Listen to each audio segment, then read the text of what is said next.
The Great Gatsby by F. Scott Fitzgerald. Chapter 1. In my younger and more vulnerable years, my father gave me some advice that I've been turning over in my mind ever since. Whenever you feel like criticizing anyone, he told me, just remember that all the people in this world haven't had the advantages that you've had. He didn't say any more, but we've always been unusually communicative in a reserved way, and I understood that he meant a great deal more than that. In consequence, I'm inclined to reserve all judgments, a habit that has opened up many curious natures to me, and also made me the victim of not a few veteran bores. The abnormal mind is quick to detect and attach itself to this quality when it appears in a normal person, and so it came about that in college I was unjustly accused of being a politician, because I was privy to the secret griefs of wild, unknown men. Most of the confidences were unsought. Frequently I have feigned sleep, preoccupation, or a hostile levity when I realized by some unmistakable sign that an intimate revelation was quivering on the horizon. For the intimate revelations of young men, or at least the terms in which they express them, are usually plagiaristic and marred by obvious suppressions. Reserving judgments is a matter of infinite hope. I am still a little afraid of missing something if I forget that, as my father snobbishly suggested, and I snobbishly repeat, a sense of the fundamental decencies is parcelled out unequally at birth.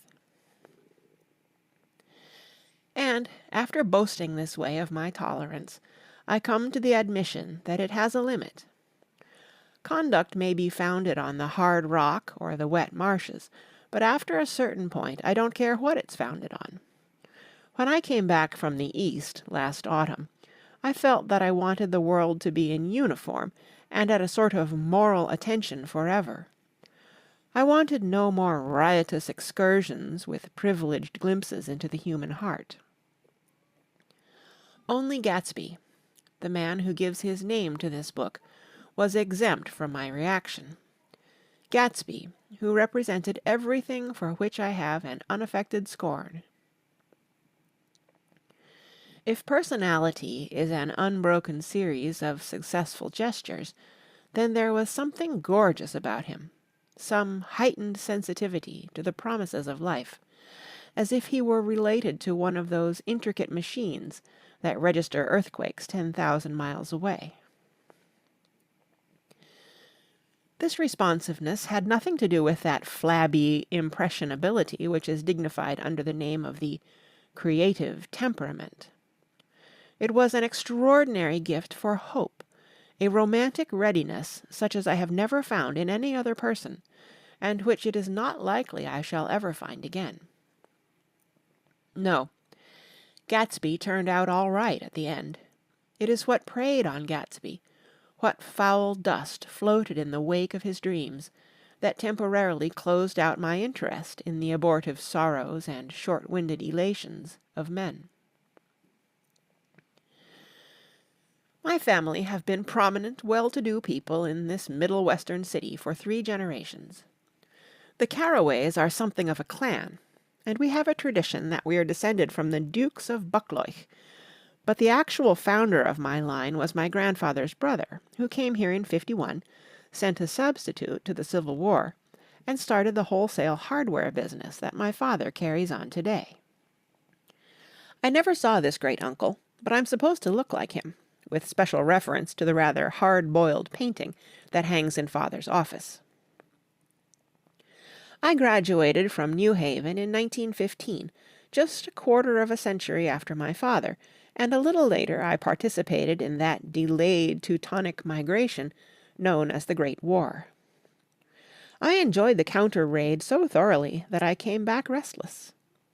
Instead of being the warm center of the world, the Middle West now seemed like the ragged edge of the universe, so I decided to go east and learn the bond business. Everybody I knew was in the bond business, so I supposed it could support one more single man. All my aunts and uncles talked it over as if they were choosing a prep school for me, and finally said, "Why, yes," with very grave, hesitant faces. Father agreed to finance me for a year, and after various delays I came east, permanently, I thought, in the spring of 22. The practical thing was to find rooms in the city, but it was a warm season, and I had just left a country of wide lawns and friendly trees, so when a young man at the office suggested that we take a house together in a commuting town, it sounded like a great idea. He found the house, a weather-beaten cardboard bungalow at $80 a month, but at the last minute the firm ordered him to Washington, and I went out to the country alone.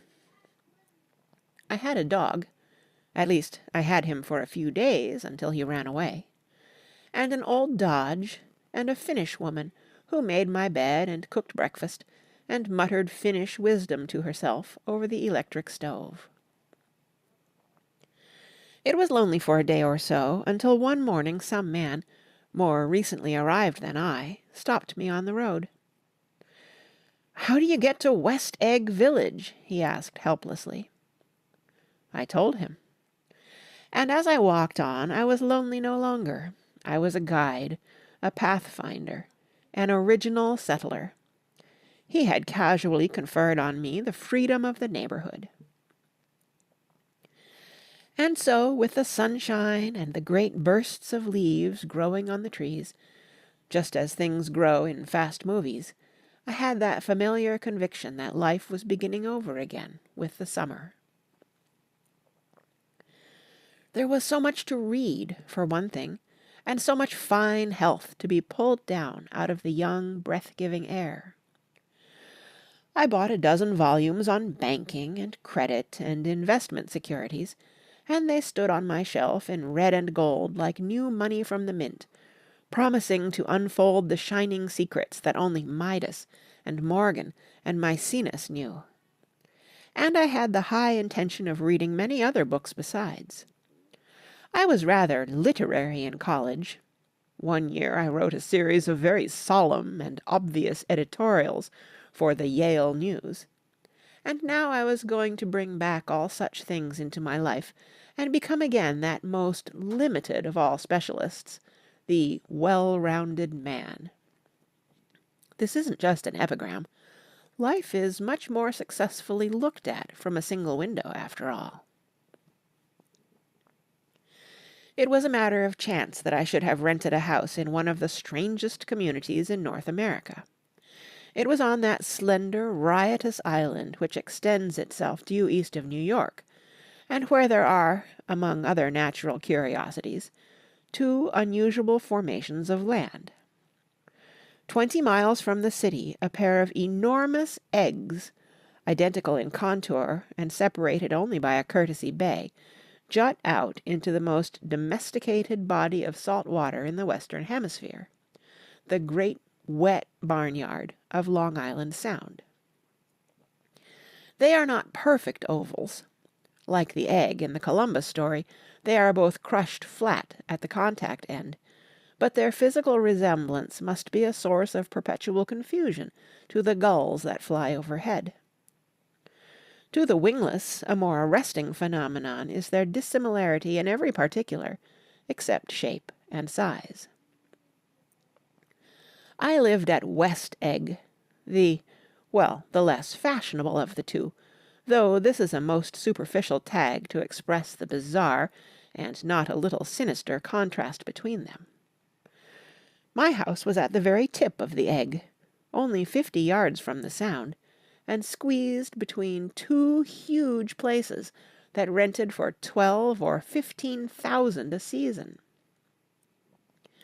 The one on my right was a colossal affair by any standard. It was a factual imitation of some Hôtel de Ville in Normandy, with a tower on one side, spanking new under a thin beard of raw ivy, and a marble swimming pool, and more than 40 acres of lawn and garden. It was Gatsby's mansion. Or rather, as I didn't know Mr. Gatsby, It was a mansion inhabited by a gentleman of that name. My own house was an eyesore, but it was a small eyesore, and it had been overlooked, so I had a view of the water, a partial view of my neighbour's lawn, and the consoling proximity of millionaires. All for $80 a month. Across the Courtesy Bay, the white palaces of fashionable East Egg glittered along the water, and the history of the summer really begins on the evening I drove over there to have dinner with the Tom Buchanans. Daisy was my second cousin once removed, and I'd known Tom in college. And just after the war, I spent 2 days with them in Chicago. Her husband, among various physical accomplishments, had been one of the most powerful ends that ever played football at New Haven, a national figure in a way, one of those men who reach such an acute, limited excellence at 21 that everything afterward savours of anticlimax. His family were enormously wealthy. Even in college his freedom with money was a matter for reproach, but now he'd left Chicago and come east in a fashion that rather took your breath away. For instance, he'd brought down a string of polo ponies from Lake Forest. It was hard to realize that a man in my own generation was wealthy enough to do that. Why they came east, I don't know. They had spent a year in France for no particular reason, and then drifted here and there unrestfully, wherever people played polo and were rich together. This was a permanent move, said Daisy over the telephone, but I didn't believe it. I had no sight into Daisy's heart, but I felt that Tom would drift on forever seeking, a little wistfully, for the dramatic turbulence of some irrecoverable football game. And so it happened that on a warm, windy evening I drove over to East Egg to see 2 old friends whom I scarcely knew at all. Their house was even more elaborate than I expected, a cheerful red and white Georgian colonial mansion overlooking the bay. The lawn started at the beach and ran toward the front door for a quarter of a mile, jumping over sundials and brick walks and burning gardens, finally, when it reached the house, drifting up the side in bright vines, as though from the momentum of its run. The front was broken by a line of French windows, glowing now with reflected gold and wide open to the warm, windy afternoon, and Tom Buchanan in riding clothes was standing with his legs apart on the front porch. He had changed since his New Haven years. Now he was a sturdy, straw-haired man of 30, with a rather hard mouth and a supercilious manner. 2 shining, arrogant eyes had established dominance over his face, and gave him the appearance of always leaning aggressively forward. Not even the effeminate swank of his riding clothes could hide the enormous power of that body. He seemed to fill those glistening boots until he strained the top lacing, and you could see a great pack of muscle shifting when his shoulder moved under his thin coat. It was a body capable of enormous leverage, a cruel body. His speaking voice, a gruff, husky tenor, added to the impression of fractiousness he conveyed. There was a touch of paternal contempt in it, even toward people he liked, and there were men at New Haven who had hated his guts. "Now, don't think my opinion on these matters is final," he seemed to say, "just because I'm stronger and more of a man than you are." We were in the same senior society, and while we were never intimate, I always had the impression that he approved of me and wanted me to like him with some harsh, defiant wistfulness of his own. We talked for a few minutes on the sunny porch. "I've got a nice place here," he said, his eyes flashing about restlessly. Turning me around by one arm, he moved a broad, flat hand along the front vista, including in its sweep a sunken Italian garden, a half-acre of deep, pungent roses, and a snub-nosed motorboat that bumped the tide offshore. It belonged to Demain, the oil man. He turned me around again, politely and abruptly. "We'll go inside." We walked through a high hallway into a bright rosy-coloured space, fragilely bound into the house by French windows at either end. The windows were ajar and gleaming white against the fresh grass outside that seemed to grow a little way into the house. A breeze blew through the room, blew curtains in at one end and out the other like pale flags, twisting them up toward the frosted wedding cake of the ceiling, and then rippled over the wine-coloured rug, making a shadow on it as wind does on the sea. The only completely stationary object in the room was an enormous couch on which two young women were buoyed up as though upon an anchored balloon. They were both in white, and their dresses were rippling and fluttering as if they had just been blown back in after a short flight around the house. I must have stood for a few moments listening to the whip and snap of the curtains and the groan of a picture on the wall. Then there was a boom as Tom Buchanan shut the rear windows, and the caught wind died out about the room, and the curtains and the rugs and the two young women ballooned slowly to the floor. The younger of the two was a stranger to me. She was extended full length at her end of the divan, completely motionless, and with her chin raised a little, as if she were balancing something on it which was quite likely to fall. If she saw me out of the corner of her eye, she gave no hint of it. Indeed, I was almost surprised into murmuring an apology for having disturbed her by coming in. The other girl, Daisy, made an attempt to rise. She leaned slightly forward with a conscientious expression. Then she laughed, an absurd, charming little laugh, and I laughed too, and came forward into the room. "I'm paralyzed with happiness." She laughed again, as if she said something very witty, and held my hand for a moment, looking up into my face, promising that there was no one in the world she so much wanted to see. That was a way she had. She hinted in a murmur that the surname of the balancing girl was Baker. I've heard it said that Daisy's murmur was only to make people lean toward her, an irrelevant criticism that made it no less charming. At any rate, Miss Baker's lips fluttered. She nodded at me almost imperceptibly, and then quickly tipped her head back again. The object she was balancing had obviously tottered a little and given her something of a fright. Again a sort of apology arose to my lips. Almost any exhibition of complete self-sufficiency draws a stunned tribute from me. I looked back at my cousin, who began to ask me questions in her low, thrilling voice. It was the kind of voice that the ear follows up and down, as if each speech is an arrangement of notes that will never be played again.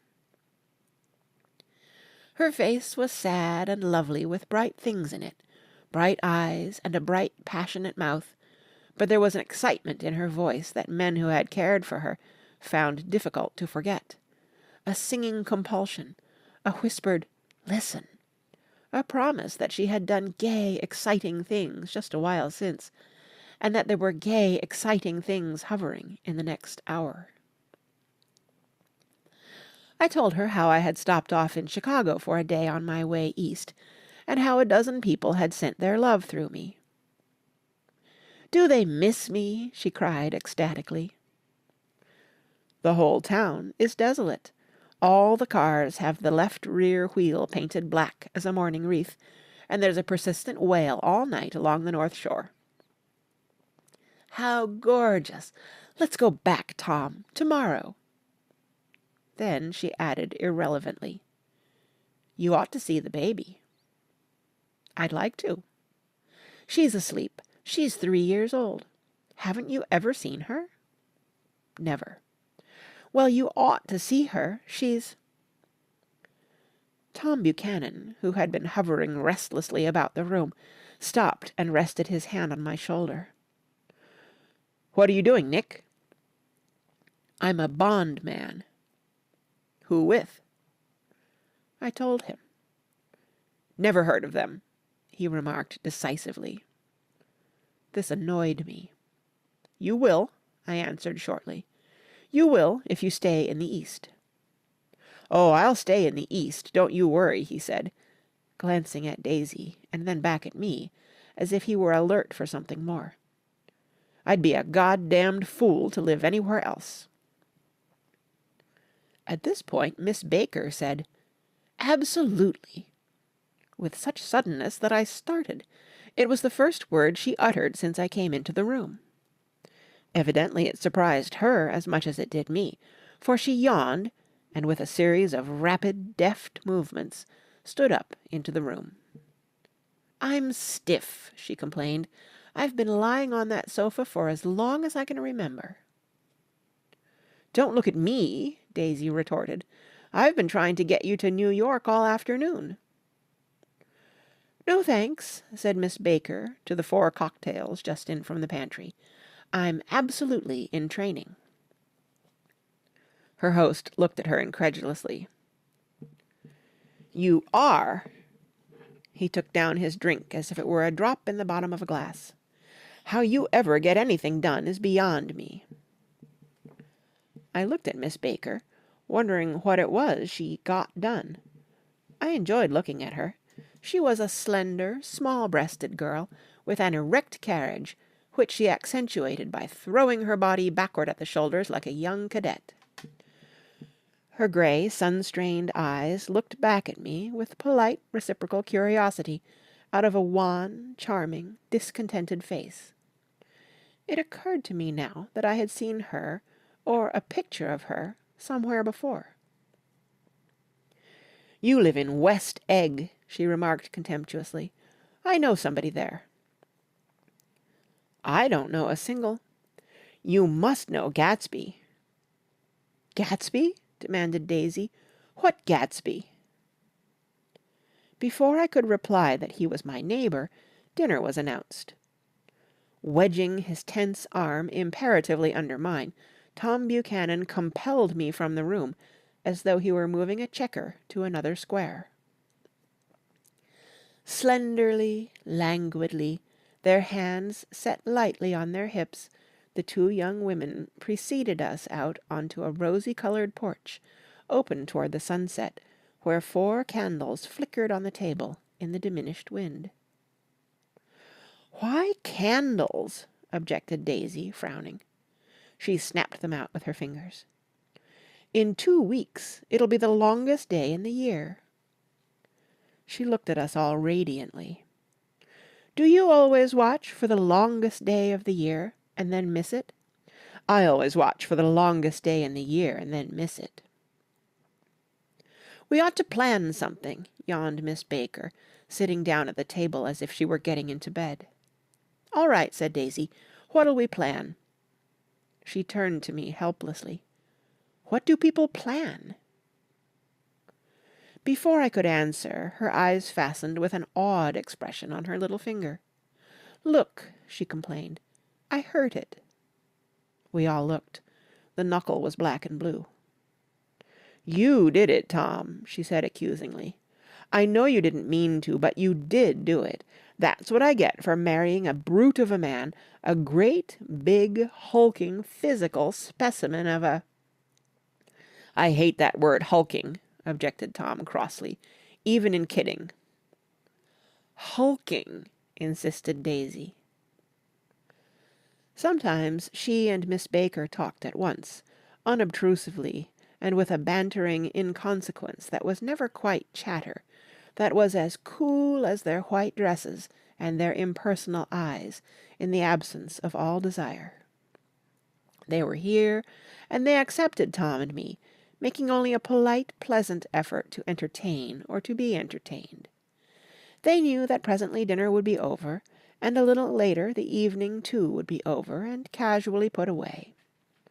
It was sharply different from the West, where an evening was hurried from phase to phase toward its close, in a continually disappointed anticipation, or else in sheer nervous dread of the moment itself. "You make me feel uncivilized, Daisy," I confessed, on my second glass of corky but rather impressive claret. "Can't you talk about crops or something?" I meant nothing in particular by this remark, but it was taken up in an unexpected way. "Civilization's going to pieces," broke out Tom violently. "I've gotten to be a terrible pessimist about things. Have you read The Rise of the Colored Empires by this man Goddard?" "Why, no," I answered, rather surprised by his tone. "Well, it's a fine book, and everybody ought to read it.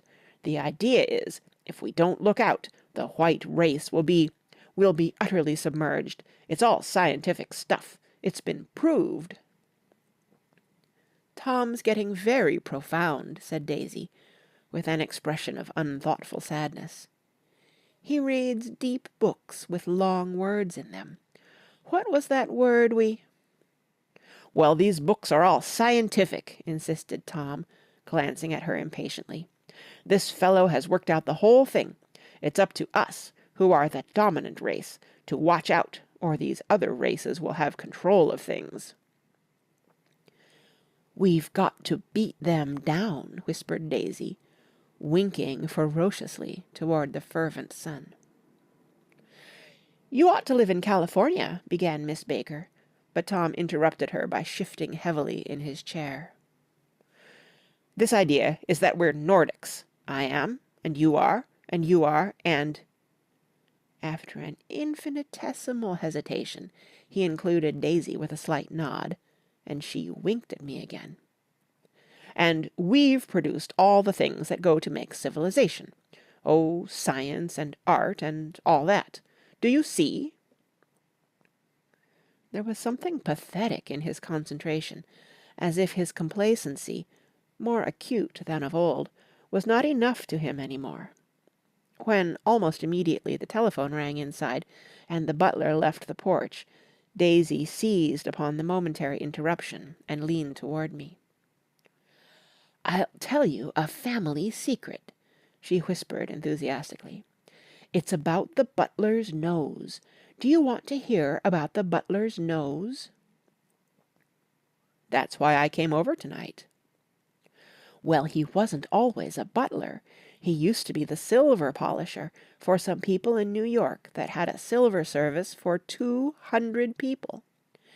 He had to polish it from morning till night, until finally it began to affect his nose." "Things went from bad to worse," suggested Miss Baker. "Yes, things went from bad to worse, until finally he had to give up his position." For a moment the last sunshine fell with romantic affection upon her glowing face. Her voice compelled me forward breathlessly as I listened. Then the glow faded, each light deserting her with lingering regret, like children leaving a pleasant street at dusk. The butler came back and murmured something close to Tom's ear, whereupon Tom frowned, pushed back his chair, and without a word went inside. As if his absence quickened something within her, Daisy leaned forward again, her voice glowing and singing. "I love to see you at my table, Nick. You remind me of a rose, an absolute rose, doesn't he?" She turned to Miss Baker for confirmation. "An absolute rose?" This was untrue. I am not even faintly like a rose. She was only extemporizing, but a stirring warmth flowed from her, as if her heart was trying to come out to you concealed in one of those breathless, thrilling words. Then suddenly she threw her napkin on the table and excused herself, and went into the house. Miss Baker and I exchanged a short glance conspicuously devoid of meaning. I was about to speak when she sat up alertly and said, "Shh!" in a warning voice. A subdued, impassioned murmur was audible in the room beyond, and Miss Baker leaned forward unashamed, trying to hear. The murmur trembled on the verge of coherence, sank down, mounted excitedly, and then ceased altogether. "This Mr. Gatsby you spoke of is my neighbor," I said. "Don't talk. I want to hear what happens." "Is something happening?" I inquired innocently. "You mean to say you don't know?" said Miss Baker, honestly surprised. "I thought everybody knew." "I don't." "Why," she said hesitantly, "Tom's got some woman in New York." "Got some woman?" I repeated blankly. Miss Baker nodded. "She might have the decency not to telephone him at dinner time, don't you think?" Almost before I had grasped her meaning, there was the flutter of a dress and the crunch of leather boots, and Tom and Daisy were back at the table. "It couldn't be helped!" cried Daisy with tense gaiety. She sat down, glanced searchingly at Miss Baker and then at me, and continued. "I looked outdoors for a minute, and it's very romantic outdoors. There's a bird on the lawn that I think must be a nightingale, come over on the Cunard or White Star Line. He's singing away." Her voice sang. "It's romantic, isn't it, Tom?" "Very romantic," he said, and then miserably to me, "If it's light enough after dinner, I want to take you down to the stables." The telephone rang inside, startlingly, and as Daisy shook her head decisively at Tom, the subject of the stables, in fact all subjects, vanished into air. Among the broken fragments of the last 5 minutes at table, I remember the candles being lit again, pointlessly, and I was conscious of wanting to look squarely at everyone, and yet to avoid all eyes. I couldn't guess what Daisy and Tom were thinking, but I doubt if even Miss Baker, who seemed to have mastered a certain hardy skepticism, was able utterly to put this fifth guest's shrill metallic urgency out of mind. To a certain temperament, the situation might have seemed intriguing. My own instinct was to telephone immediately for the police. The horses, needless to say, were not mentioned again. Tom and Miss Baker, with several feet of twilight between them, strolled back into the library, as if to a vigil beside a perfectly tangible body, while, trying to look pleasantly interested and a little deaf, I followed Daisy around a chain of connecting verandas to the porch in front. In its deep gloom we sat down side by side on a wicker settee. Daisy took her face in her hands as if feeling its lovely shape, and her eyes moved gradually out into the velvet dusk. I saw that turbulent emotions possessed her, so I asked what I thought would be some sedative questions about her little girl. "We don't know each other very well, Nick," she said suddenly, "even if we are cousins. You didn't come to my wedding." "I wasn't back from the war." "That's true." She hesitated. "Well, I've had a very bad time, Nick, and I'm pretty cynical about everything." Evidently she had reason to be. I waited, but she didn't say any more, and after a moment I returned rather feebly to the subject of her daughter.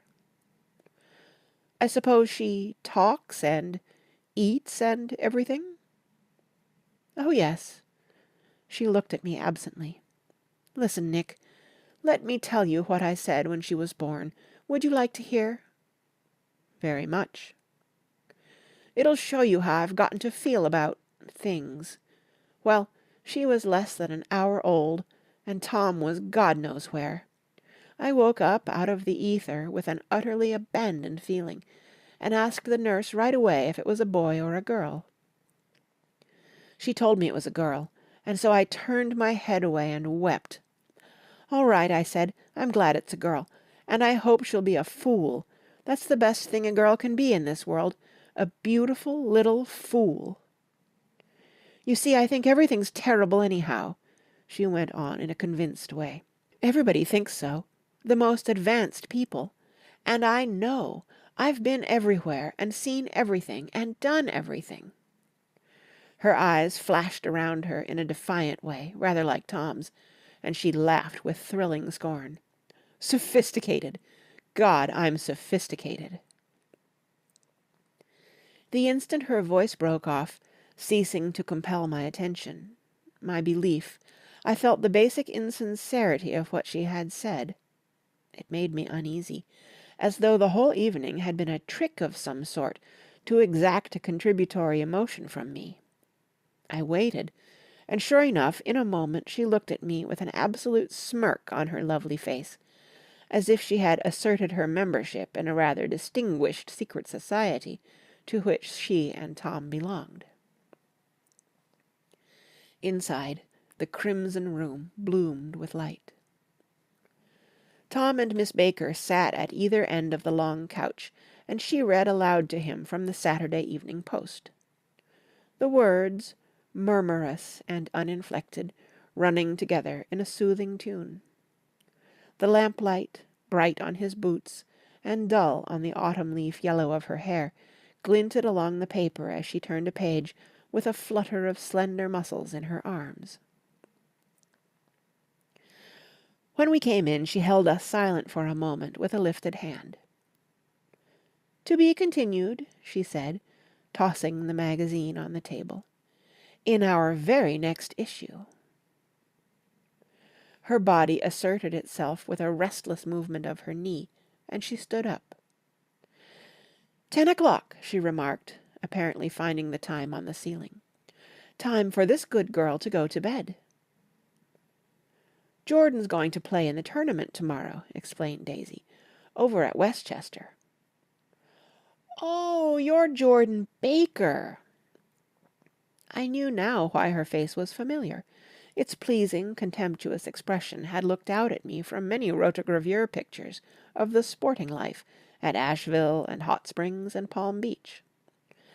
I had heard some story of her, too, a critical, unpleasant story, but what it was I had forgotten long ago. "Good night," she said softly. "Wake me at 8, won't you?" "If you'll get up." "I will. Good night, Mr. Carraway. See you anon." "Of course you will," confirmed Daisy. "In fact, I think I'll arrange a marriage. Come over often, Nick, and I'll sort of, fling you together. You know, lock you up accidentally in linen closets, and push you out to sea in a boat, and all that sort of thing." "Good night," called Miss Baker from the stairs. "I haven't heard a word."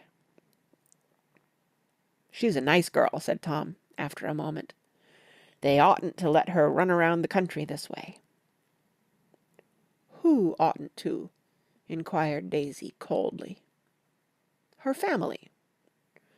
"Her family is one aunt about 1,000 years old. Besides, Nick's going to look after her, aren't you, Nick? She's going to spend lots of weekends out here this summer. I think the home influence will be very good for her." Daisy and Tom looked at each other for a moment in silence. "Is she from New York?" I asked quickly. "From Louisville. Our white girlhood was passed together there. Our beautiful white—" "Did you give Nick a little heart-to-heart talk on the veranda?" demanded Tom suddenly. "Did I?" She looked at me. "I can't seem to remember, but I think we talked about the Nordic race. Yes, I'm sure we did. It sort of crept up on us, and first thing you know—" "Don't believe everything you hear, Nick," he advised me. I said lightly that I had heard nothing at all, and a few minutes later I got up to go home. They came to the door with me and stood side by side in a cheerful square of light. As I started my motor, Daisy peremptorily called, "Wait!" "I forgot to ask you something, and it's important. We heard you were engaged to a girl out west." "That's right," corroborated Tom kindly. "We heard that you were engaged." "It's libel. I'm too poor." "But we heard it," insisted Daisy, surprising me by opening up again in a flower-like way. "We heard it from 3 people, so it must be true." Of course I knew what they were referring to, but I wasn't even vaguely engaged. The fact that gossip had published the banns was one of the reasons I had come east. You can't stop going with an old friend on account of rumours, and on the other hand I had no intention of being rumoured into marriage. Their interest rather touched me, and made them less remotely rich. Nevertheless, I was confused and a little disgusted as I drove away. It seemed to me that the thing for Daisy to do was to rush out of the house, child in arms, but apparently there were no such intentions in her head. As for Tom, the fact that he had some woman in New York was really less surprising than that he had been depressed by a book. Something was making him nibble at the edge of stale ideas, as if his sturdy physical egotism no longer nourished his peremptory heart.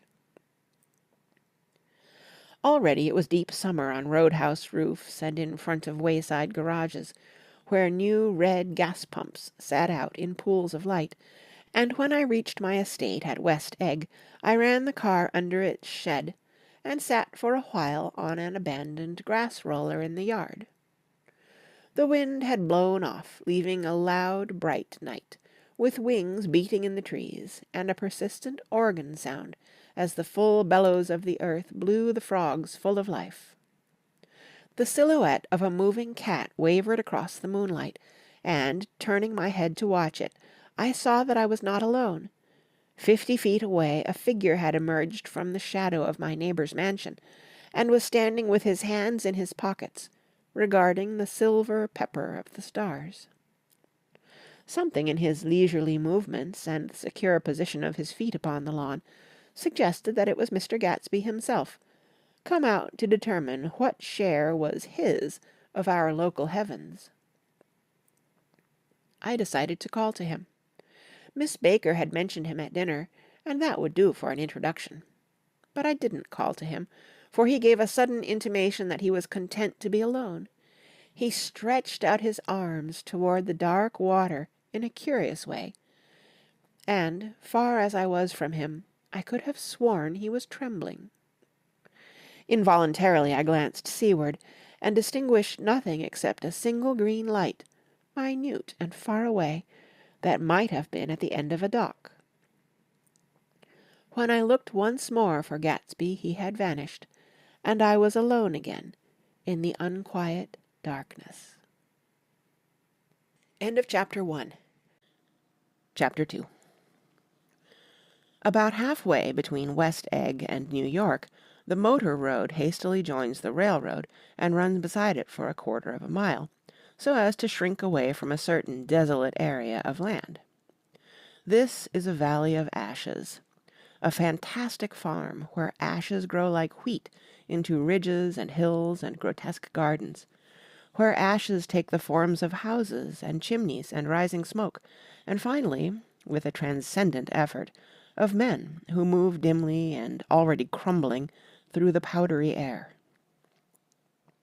Occasionally a line of grey cars crawls along an invisible track, gives out a ghastly creak, and comes to rest, and immediately the ash-grey men swarm up with leaden spades, and stir up an impenetrable cloud which screens their obscure operations from your sight. But above the grey land, and the spasms of bleak dust which drift endlessly over it, you perceive, after a moment, the eyes of Dr. T. J. Eckelberg. The eyes of Dr. T. J. Eckelberg are blue and gigantic. Their irises are 1 yard high. They look out of no face, but instead from a pair of enormous yellow spectacles which pass over a non-existent nose. Evidently some wild wag of an oculist set them there to fatten his practice in the borough of Queens, and then sank down himself into eternal blindness, or forgot them and moved away. But his eyes, dimmed a little by many paintless days, under sun and rain, brood on over the solemn dumping-ground. The Valley of Ashes is bounded on one side by a small foul river, and when the drawbridge is up to let barges through, the passengers on waiting trains can stare at the dismal scene for as long as a half an hour. There is always a halt there of at least a minute, and it was because of this that I first met Tom Buchanan's mistress. The fact that he had one was insisted upon wherever he was known. His acquaintances resented the fact that he turned up in popular restaurants with her and, leaving her at a table, sauntered about, chatting with whomsoever he knew. Though I was curious to see her, I had no desire to meet her, but I did. I went up to New York with Tom on the train one afternoon, and when we stopped by the ash heaps, he jumped to his feet and, taking hold of my elbow, literally forced me from the car. "We're getting off," he insisted. "I want you to meet my girl." I think he'd tanked up a good deal at luncheon, and his determination to have my company bordered on violence. The supercilious assumption was that on Sunday afternoon I had nothing better to do. I followed him over a low whitewashed railroad fence, and we walked back 100 yards along the road under Dr. Eckelberg's persistent stare. The only building in sight was a small block of yellow brick sitting on the edge of the wasteland, a sort of compact main street ministering to it, and contiguous to absolutely nothing. One of the 3 shops it contained was for rent, and another was an all-night restaurant, approached by a trail of ashes. The third was a garage. Repairs, George B. Wilson, cars bought and sold. And I followed Tom inside. The interior was unprosperous and bare. The only car visible was the dust-covered wreck of a Ford, which crouched in a dim corner. It had occurred to me that this shadow of a garage must be a blind, and that sumptuous and romantic apartments were concealed overhead, when the proprietor himself appeared in the door of an office, wiping his hands on a piece of waste. He was a blond, spiritless man, anemic and faintly handsome. When he saw us, a damp gleam of hope sprang into his light blue eyes. "Hello, Wilson, old man," said Tom, slapping him jovially on the shoulder. "How's business?" "I can't complain," answered Wilson unconvincingly. "When are you going to sell me that car?" "Next week. I've got my man working on it now." "Works pretty slow, don't he?" "No, he doesn't," said Tom coldly. "And if you feel that way about it, maybe I'd better sell it somewhere else after all." "I don't mean that," explained Wilson quickly. "I just meant—" His voice faded off, and Tom glanced impatiently around the garage. Then I heard footsteps on the stairs, and in a moment the thickish figure of a woman blocked out the light from the office door. She was in the middle 30s, and faintly stout, but she carried her surplus flesh sensuously, as some women can. Her face, above a spotted dress of dark blue crêpe de chine, contained no facet or gleam of beauty, but there was an immediately perceptible vitality about her, as if the nerves of her body were continually smouldering. She smiled slowly, and, walking through her husband as if he were a ghost, shook hands with Tom, looking him flush in the eye. Then she wet her lips, and, without turning around, spoke to her husband in a soft, coarse voice. "Get some chairs, why don't you, so somebody can sit down?" "Oh, sure," agreed Wilson hurriedly, and went toward the little office, mingling immediately with the cement color of the walls. A white ashen dust veiled his dark suit and his pale hair as it veiled everything in the vicinity, except his wife, who moved close to Tom. "I want to see you," said Tom intently. "Get on the next train." "All right." "I'll meet you by the newsstand on the lower level." She nodded and moved away from him just as George Wilson emerged with 2 chairs from his office door. We waited for her down the road and out of sight. It was a few days before the 4th of July, and a gray, scrawny Italian child was setting torpedoes in a row along the railroad track. "Terrible place, isn't it?" said Tom, exchanging a frown with Dr. Eckelberg. "Awful." "It does her good to get away." "Doesn't her husband object?" "Wilson? He thinks she goes to see her sister in New York. He's so dumb he doesn't know he's alive."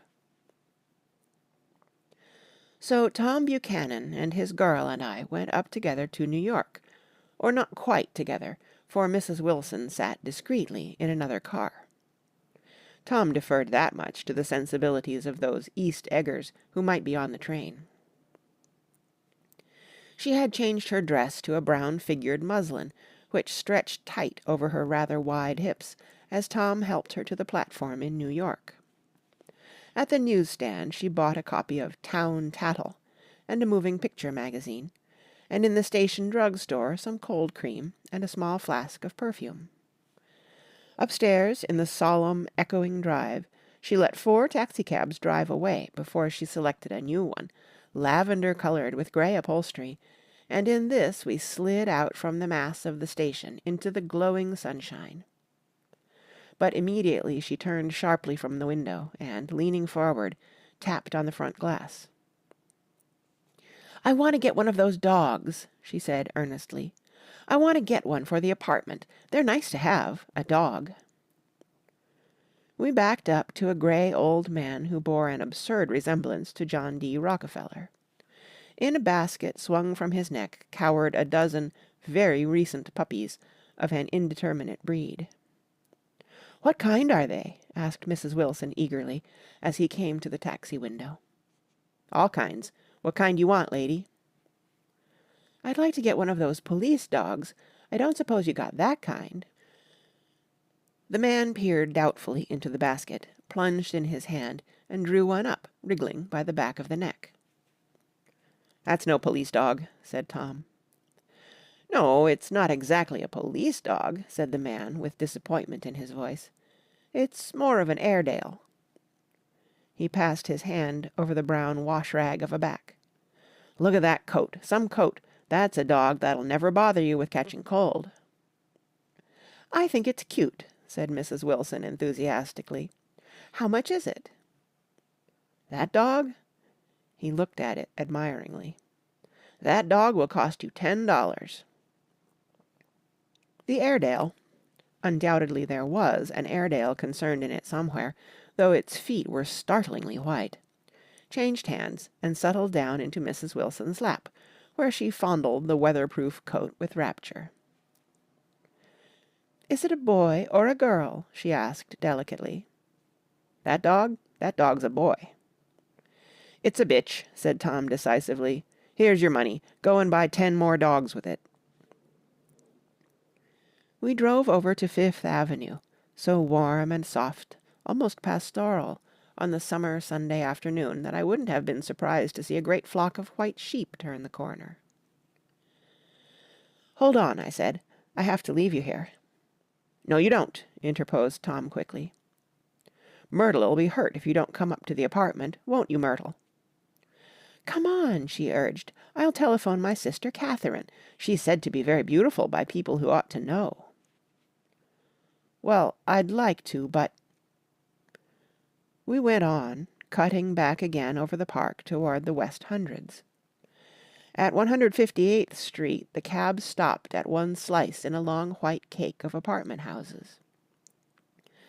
Throwing a regal homecoming glance around the neighborhood, Mrs. Wilson gathered up her dog and her other purchases and went haughtily in. "I'm going to have the McKees come up," she announced as we rose in the elevator. "And of course I got to call up my sister, too." The apartment was on the top floor.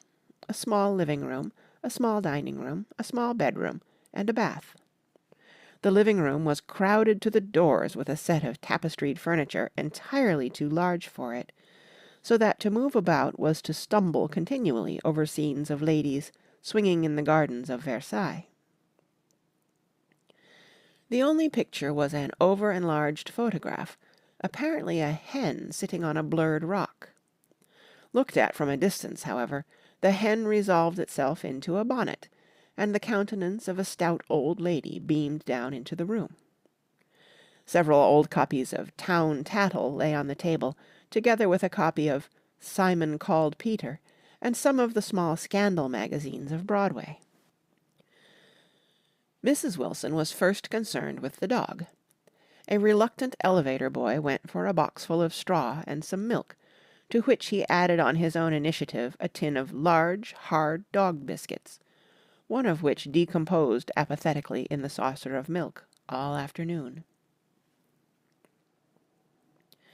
Meanwhile Tom brought out a bottle of whiskey from a locked bureau drawer. I have been drunk just twice in my life, and the second time was that afternoon, so everything that happened has a dim, hazy cast over it, although until after 8 o'clock the apartment was full of cheerful sun. Sitting on Tom's lap, Mrs. Wilson called up several people on the telephone. Then there were no cigarettes, and I went out to buy some at the drugstore on the corner. When I came back, they had disappeared, so I sat down discreetly in the living room and read a chapter of Simon Called Peter. Either it was terrible stuff or the whiskey distorted things, because it didn't make any sense to me. Just as Tom and Myrtle, after the first drink Mrs. Wilson and I called each other by our first names, reappeared, company commenced to arrive at the apartment door. The sister, Catherine, was a slender, worldly girl of about 30, with a solid, sticky bob of red hair and a complexion powdered milky white. Her eyebrows had been plucked and then drawn on again at a more rakish angle, but the efforts of nature toward the restoration of the old alignment gave a blurred air to her face. When she moved about, there was an incessant clicking as innumerable pottery bracelets jangled up and down upon her arms.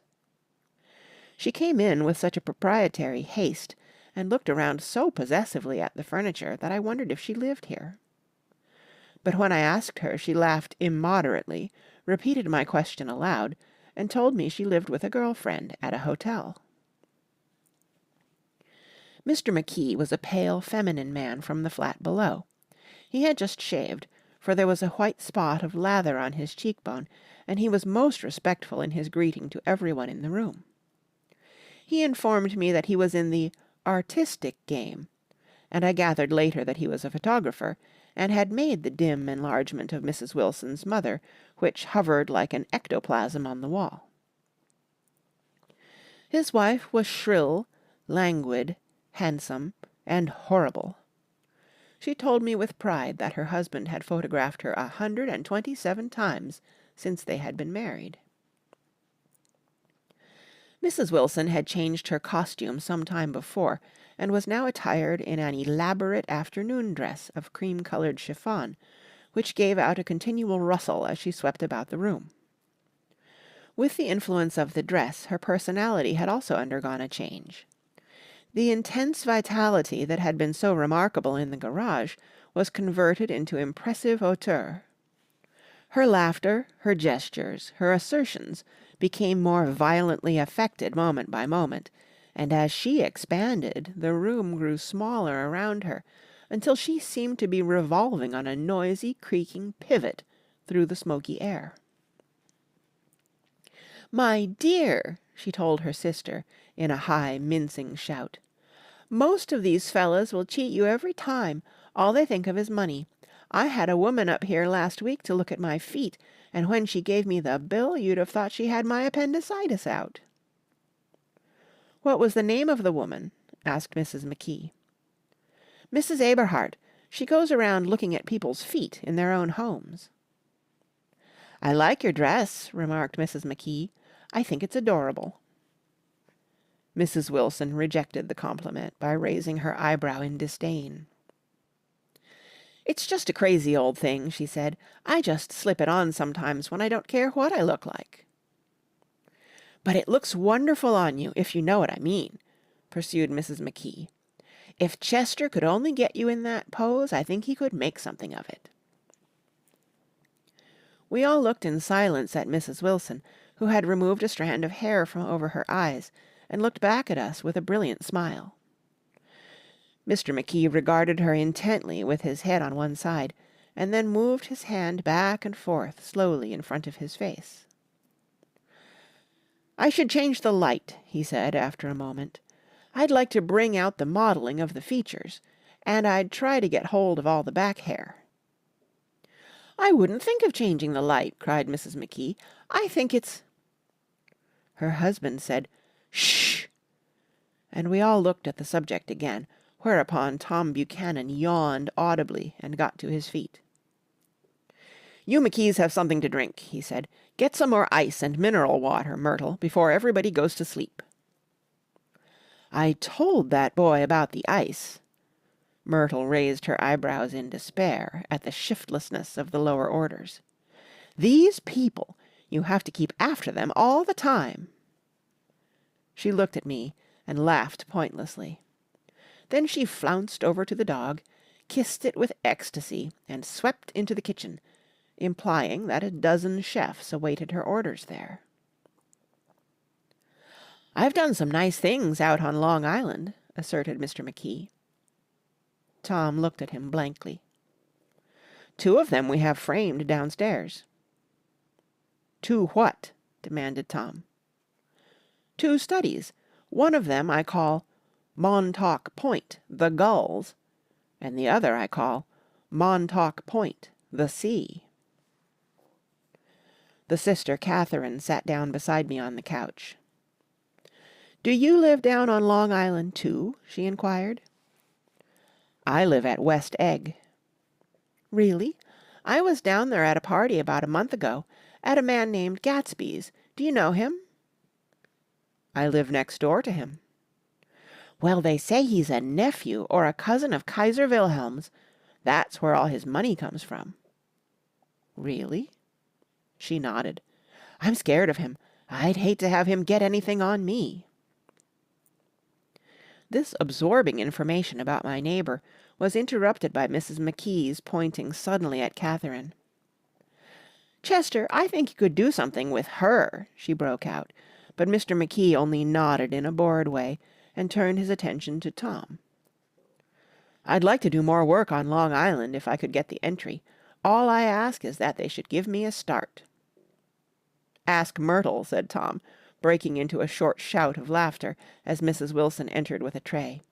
"She'll give you a letter of introduction, won't you, Myrtle?" "Do what?" she asked, startled. "You'll give McKee a letter of introduction to your husband, so he can do some studies of him." His lips moved silently for a moment as he invented.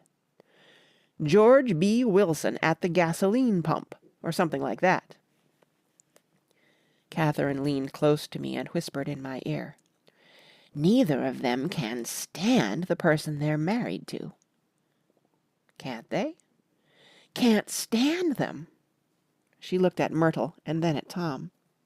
"What I say is, why go on living with them if they can't stand them? If I was them, I'd get a divorce and get married to each other right away." "Doesn't she like Wilson either?" The answer to this was unexpected. It came from Myrtle, who had overheard the question, and it was violent and obscene. "You see," cried Catherine triumphantly. She lowered her voice again. "It's really his wife that's keeping them apart. She's a Catholic, and they don't believe in divorce." Daisy was not a Catholic, and I was a little shocked at the elaborateness of the lie. "When they do get married," continued Catherine, "they're going west to live for a while until it blows over." "It'd be more discreet to go to Europe." "Oh, do you like Europe?" she exclaimed surprisingly.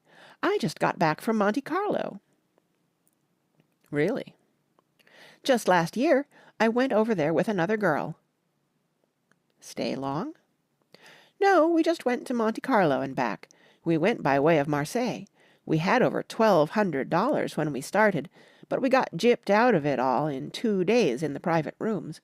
We had an awful time getting back, I can tell you. God, how I hated that town." The late afternoon sky bloomed in the window for a moment, like the blue honey of the Mediterranean. Then the shrill voice of Mrs. McKee called me back into the room. "I almost made a mistake, too," she declared vigorously. "I almost married a little kike who'd been after me for years. I knew he was below me. Everybody kept saying to me, 'Lucille, that man's way below you.' But if I hadn't met Chester, he'd have got me sure." "Yes, but listen," said Myrtle Wilson, nodding her head up and down. "At least you didn't marry him." "I know I didn't." "Well, I married him," said Myrtle ambiguously, "and that's the difference between your case and mine." "Why did you, Myrtle?" demanded Catherine. "Nobody forced you to." Myrtle considered. "I married him because I thought he was a gentleman," she said finally. "I thought he knew something about breeding, but he wasn't fit to lick my shoe." "You were crazy about him for a while," said Catherine. "Crazy about him?" cried Myrtle incredulously. "Who said I was crazy about him? I never was any more crazy about him than I was about that man there." She pointed suddenly at me, and everyone looked at me accusingly. I tried to show by my expression that I had played no part in her past. "The only crazy I was when I married him. I knew right away I made a mistake. He borrowed somebody's best suit to get married in, and never even told me about it, and then the man came after it one day when he was out. 'Oh, is that your suit?' I said. 'This is the first I ever heard about it.' But I gave it to him, and then I lay down and cried to beat the band all afternoon." "She really ought to get away from him," resumed Catherine to me. "They've been living over that garage for 11 years, and Tom's the first sweetie she ever had." The bottle of whiskey, a second one, was now in constant demand by all present, excepting Catherine, who "felt just as good on nothing at all." Tom rang for the janitor, and sent him for some celebrated sandwiches, which were a complete supper in themselves. I wanted to get out and walk southward toward the park through the soft twilight, but each time I tried to go I became entangled in some wild strident argument which pulled me back, as if with ropes, into my chair. Yet high over the city our line of yellow windows must have contributed their share of human secrecy to the casual watcher in the darkening streets, and I was him too, looking up and wondering. I was within and without, simultaneously enchanted and repelled by the inexhaustible variety of life. Myrtle pulled her chair close to mine, and suddenly her warm breath poured over me the story of her first meeting with Tom. "It was on the two little seats facing each other that are always the last ones left on the train. I was going up to New York to see my sister and spend the night. He had on a dress suit and patent leather shoes, and I couldn't keep my eyes off him, but every time he looked at me I had to pretend to be looking at the advertisement over his head. When we came into the station he was next to me, and his white shirt front pressed against my arm, and so I told him I'd have to call a policeman, but he knew I lied. I was so excited that when I got into a taxi with him, I didn't hardly know I wasn't getting into a subway train. All I kept thinking about over and over was, 'You can't live forever, you can't live forever.'" She turned to Mrs. McKee, and the room rang full of her artificial laughter. "My dear," she cried, "I'm going to give you this dress as soon as I'm through with it. I've got to get another one tomorrow. I'm going to make a list of all the things I've got to get. A massage, and a wave, and a collar for the dog, and one of those cute little ashtrays where you touch a spring, and a wreath with a black silk bow for my mother's grave that'll last all summer. I gotta write down a list so I won't forget all the things I gotta do." It was 9 o'clock. Almost immediately afterward I looked at my watch, and found it was 10. Mr. McKee was asleep on a chair with his fists clenched in his lap, like a photograph of a man of action. Taking out my handkerchief, I wiped from his cheek the remains of the spot of dried lather that had worried me all the afternoon. The little dog was sitting on the table looking with blind eyes through the smoke, and from time to time groaning faintly. People disappeared, reappeared, made plans to go somewhere, and then lost each other, searched for each other, found each other a few feet away.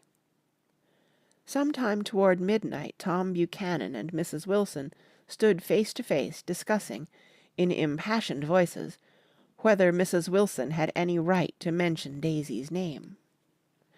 "Daisy, Daisy, Daisy," shouted Mrs. Wilson. "I'll say it whenever I want to. Daisy, Making a short, deft movement, Tom Buchanan broke her nose with his open hand. Then there were bloody towels upon the bathroom floor, and women's voices scolding, and high over the confusion a long, broken wail of pain. Mr. McKee awoke from his doze and started in a daze toward the door. When he had gone halfway, he turned around and stared at the scene. His wife and Catherine scolding and consoling as they stumbled here and there among the crowded furniture with articles of aid, and the despairing figure on the couch bleeding fluently and trying to spread a copy of Town Tattle over the tapestry scenes of Versailles. Then Mr. McKee turned and continued on out the door. Taking my hat from the chandelier, I followed. "Come to lunch some day," he suggested, as we groaned down in the elevator. "Where?" "Anywhere." "Keep your hands off the lever," snapped the elevator boy. "I beg your pardon," said Mr. McKee with dignity. "I didn't know I was touching it." "All right," I agreed. "I'll be glad to." I was standing beside his bed, and he was sitting up between the sheets, clad in his underwear, with a great portfolio in his hands. Beauty and the Beast, Loneliness, Old Grocery Horse, Brooklyn Bridge. Then I was lying half asleep in the cold lower level of the Pennsylvania station, staring at the Morning Tribune and waiting for the 4 o'clock train. End of Chapter 2. Chapter 3. There was music from my neighbor's house through the summer nights. In his blue gardens, men and girls came and went like moths among the whisperings and the champagne and the stars. At high tide in the afternoon I watched his guests diving from the tower of his raft, or taking the sun on the hot sand of his beach, while his 2 motor boats slit the waters of the Sound, drawing aquaplanes over cataracts of foam. On weekends his Rolls-Royce became an omnibus, bearing parties to and from the city between 9 in the morning and long past midnight, while his station wagon scampered like a brisk yellow bug to meet all trains. And on Mondays 8 servants, including an extra gardener, toiled all day with mops and scrubbing brushes and hammers and garden shears, repairing the ravages of the night before. Every Friday 5 crates of oranges and lemons arrived from a fruiterer in New York. Every Monday those same oranges and lemons left his back door in a pyramid of pulpless halves.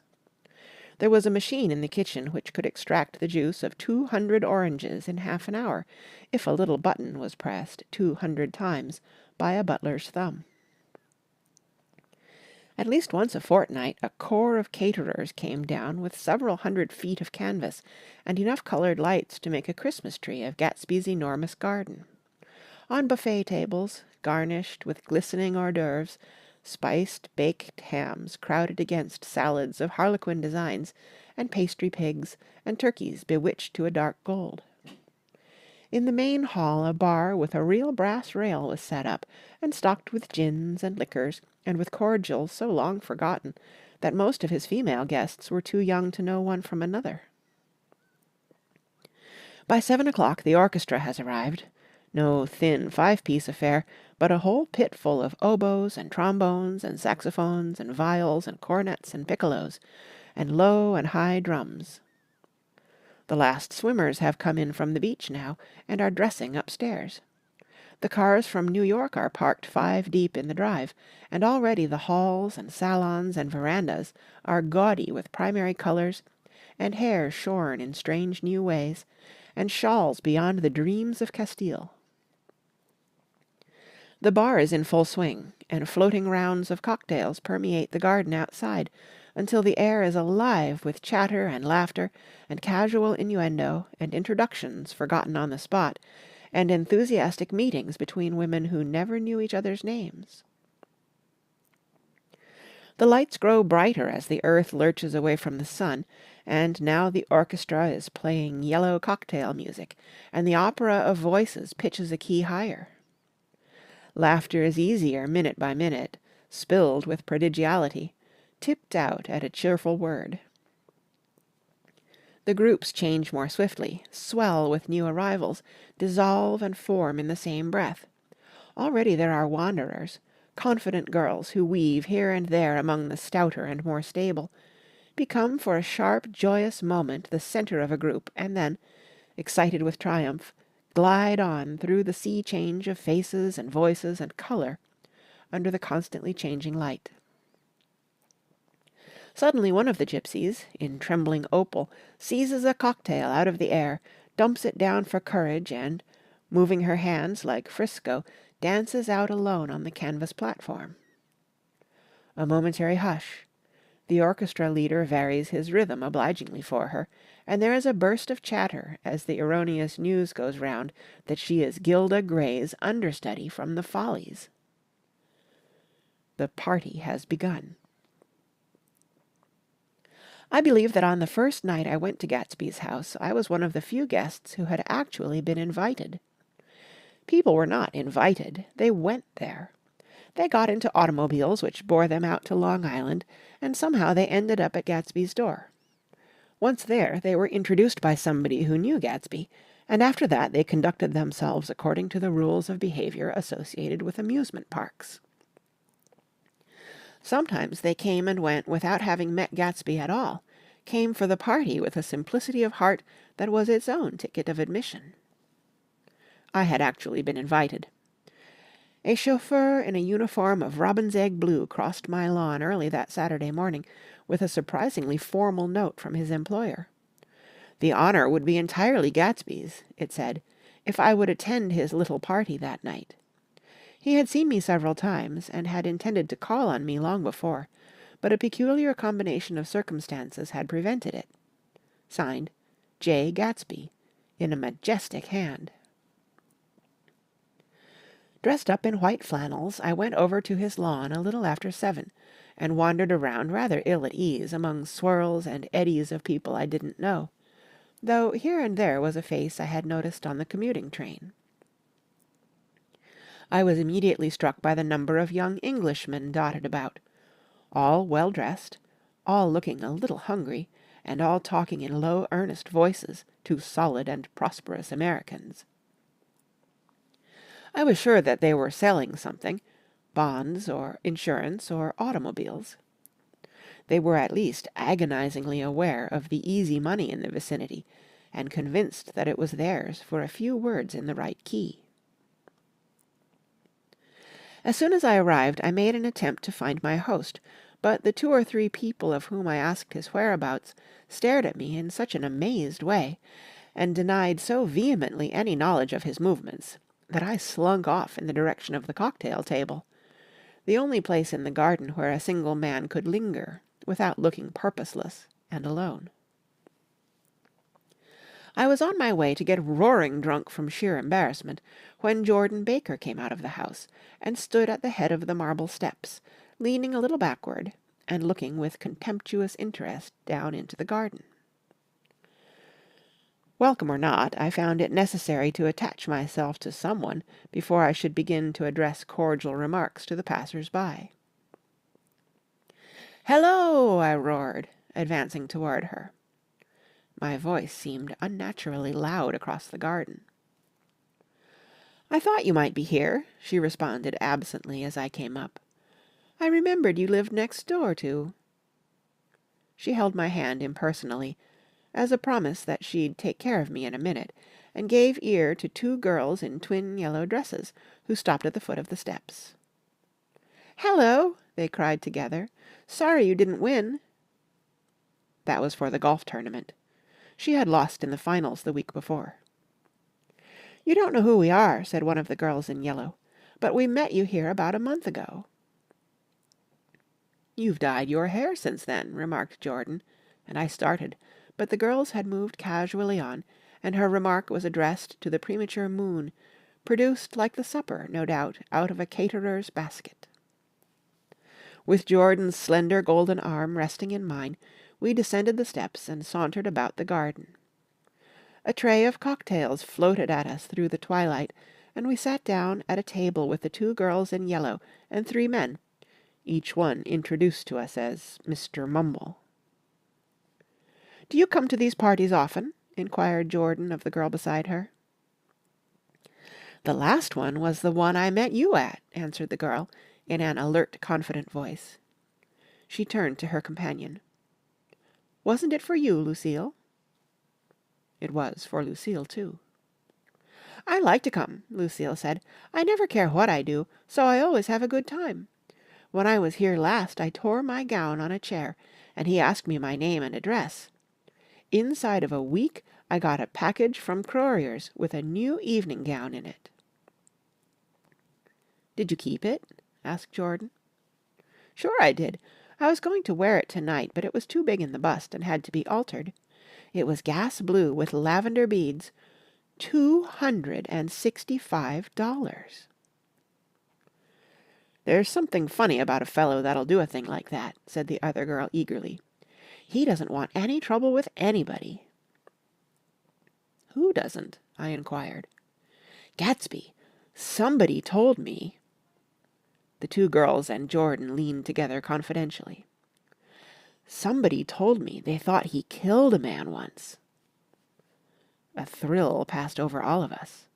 The 3 Mr. Mumbles bent forward and listened eagerly.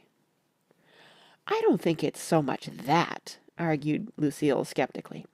"It's more that he was a German spy during the war." One of the men nodded in confirmation. "I heard that from a man who knew all about him, grew up with him in Germany," he assured us positively. "Oh, no," said the first girl. "It couldn't be that, because he was in the American army during the war." As our credulity switched back to her, she leaned forward with enthusiasm. "You look at him sometimes when he thinks nobody's looking at him. I'll bet he killed a man." She narrowed her eyes and shivered. Lucille shivered. We all turned and looked around for Gatsby. It was testimony to the romantic speculation he inspired that there were whispers about him from those who found little that it was necessary to whisper about in this world. The first supper, there would be another one after midnight, was now being served, and Jordan invited me to join her own party, who were spread around a table on the other side of the garden. There were 3 married couples, and Jordan's escort, a persistent undergraduate, given to violent innuendo, and obviously under the impression that sooner or later Jordan was going to yield him up her person to a greater or lesser degree. Instead of rambling, this party had preserved a dignified homogeneity, and assumed to itself the function of representing the staid nobility of the countryside. East Egg condescending to West Egg, and carefully on guard against its spectroscopic gaiety. "Let's get out," whispered Jordan, after a somehow wasteful and inappropriate half-hour. "This is much too polite for me." We got up, and she explained that we were going to find the host. I had never met him, she said, and it was making me uneasy. The undergraduate nodded in a cynical, melancholy way. The bar where we glanced first was crowded, but Gatsby was not there. She couldn't find him from the top of the steps, and he wasn't on the veranda. On a chance we tried an important-looking door, and walked into a high Gothic library, panelled with carved English oak, and probably transported complete from some ruin overseas. A stout, middle-aged man with enormous owl-eyed spectacles was sitting somewhat drunk on the edge of a great table, staring with unsteady concentration at the shelves of books. As we entered, he wheeled excitedly around and examined Jordan from head to foot. "What do you think?" he demanded impetuously. "About what?" He waved his hand toward the bookshelves. "About that. As a matter of fact, you needn't bother to ascertain. I ascertained. They're real."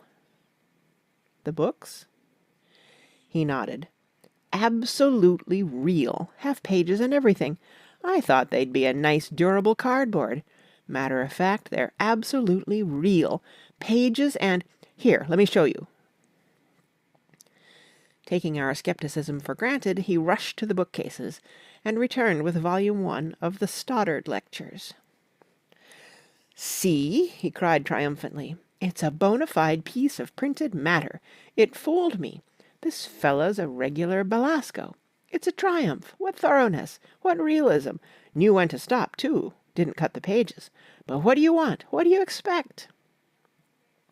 He snatched the book from me and replaced it hastily on its shelf, muttering that if one brick was removed, the whole library was liable to collapse. "Who brought you?" he demanded. "Or did you just come? I was brought. Most people were brought." Jordan looked at him alertly, cheerfully, without answering. "I was brought by a woman named Roosevelt," he continued. "Mrs. Claude Roosevelt. Do you know her? I met her somewhere last night. I've been drunk for about a week now, and I thought it might sober me up to sit in a library." "Has it?" "A little bit, I think. I can't tell yet. I've only been here an hour. Did I tell you about the books? They're real. They're—" "You told us." We shook hands with him gravely, and went back outdoors. There was dancing now on the canvas in the garden. Old men pushing young girls backward in eternal graceless circles, superior couples holding each other tortuously, fashionably, and keeping in the corners, and a great number of single girls dancing individualistically or relieving the orchestra for a moment of the burden of the banjo or the traps.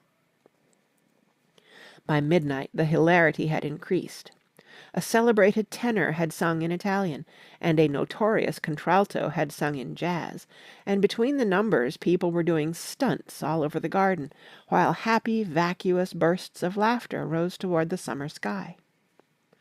A pair of stage twins, who turned out to be the girls in yellow, did a baby act in costume, and champagne was served in glasses bigger than finger bowls. The moon had risen higher, and floating in the Sound was a triangle of silver scales, trembling a little to the stiff, tinny drip of the banjos on the lawn. I was still with Jordan Baker. We were sitting at a table with a man of about my age and a rowdy little girl, who gave way upon the slightest provocation to uncontrollable laughter. I was enjoying myself now. I had taken 2 finger bowls of champagne, and the scene had changed before my eyes into something significant, elemental, and profound. At a lull in the entertainment, the man looked at me and smiled. "Your face is familiar," he said politely. "Weren't you in the 3rd Division during the war?" "Why, yes. I was in the 9th Machine Gun Battalion." "I was in the 7th Infantry until June 1918. I knew I'd seen you somewhere before." We talked for a moment about some wet grey little villages in France. Evidently he lived in this vicinity, for he told me that he had just bought a hydroplane and was going to try it out in the morning. "Want to go with me, old sport? Just near the shore along the Sound." "What time?" "Any time that suits you best." It was on the tip of my tongue to ask his name when Jordan looked around and smiled. "Having a gay time now?" she inquired. "Much better." I turned again to my new acquaintance. "This is an unusual party for me. I haven't even seen the host. I live over there." I waved my hand at the invisible hedge in the distance. "And this man Gatsby sent over his chauffeur with an invitation." For a moment he looked at me as if he failed to understand. "I'm Gatsby," he said suddenly. "What?" I exclaimed. "Oh, I beg your pardon." "I thought you knew, old sport. I'm afraid I'm not a very good host." He smiled understandingly, much more than understandingly. It was one of those rare smiles with a quality of eternal reassurance in it that you may come across 4 or 5 times in life. It faced, or seemed to face, the whole external world for an instant, and then concentrated on you with an irresistible prejudice in your favor. It understood you just so far as you wanted to be understood, believed in you as you would like to believe in yourself, and assured you that it had precisely the impression of you that, at your best, you hoped to convey. Precisely at that point it vanished, and I was looking at an elegant young roughneck, a year or two over 30, whose elaborate formality of speech just missed being absurd. Some time before he introduced himself, I'd got a strong impression that he was picking his words with care. Almost at the moment when Mr. Gatsby identified himself, a butler hurried toward him with the information that Chicago was calling him on the wire. He excused himself with a small bow that included each of us in turn. "If you want anything, just ask for it, old sport," he urged me. "Excuse me, I will rejoin you later." When he was gone, I turned immediately to Jordan, constrained to assure her of my surprise. I had expected that Mr. Gatsby would be a florid and corpulent person in his middle years. "Who is he?" I demanded. "Do you know?" "He's just a man named Gatsby." "Where's he from, I mean, and what does he do?" "Now you're started on the subject," she answered with a wan smile. "Well, he told me once he was an Oxford man." A dim background started to take shape behind him, but at her next remark it faded away. "However, I don't believe it." "Why not?" "I don't know," she insisted. "I just don't think he went there." Something in her tone reminded me of the other girl's "I think he killed a man," and had the effect of stimulating my curiosity. I would have accepted without question the information that Gatsby sprang from the swamps of Louisiana or from the Lower East Side of New York. That was comprehensible. But young men didn't, at least in my provincial inexperience I believed they didn't, drift coolly out of nowhere and buy a palace on Long Island Sound. "Anyhow, he gives large parties," said Jordan, changing the subject with an urbane distaste for the concrete. "And I like large parties. They're so intimate. At small parties there isn't any privacy."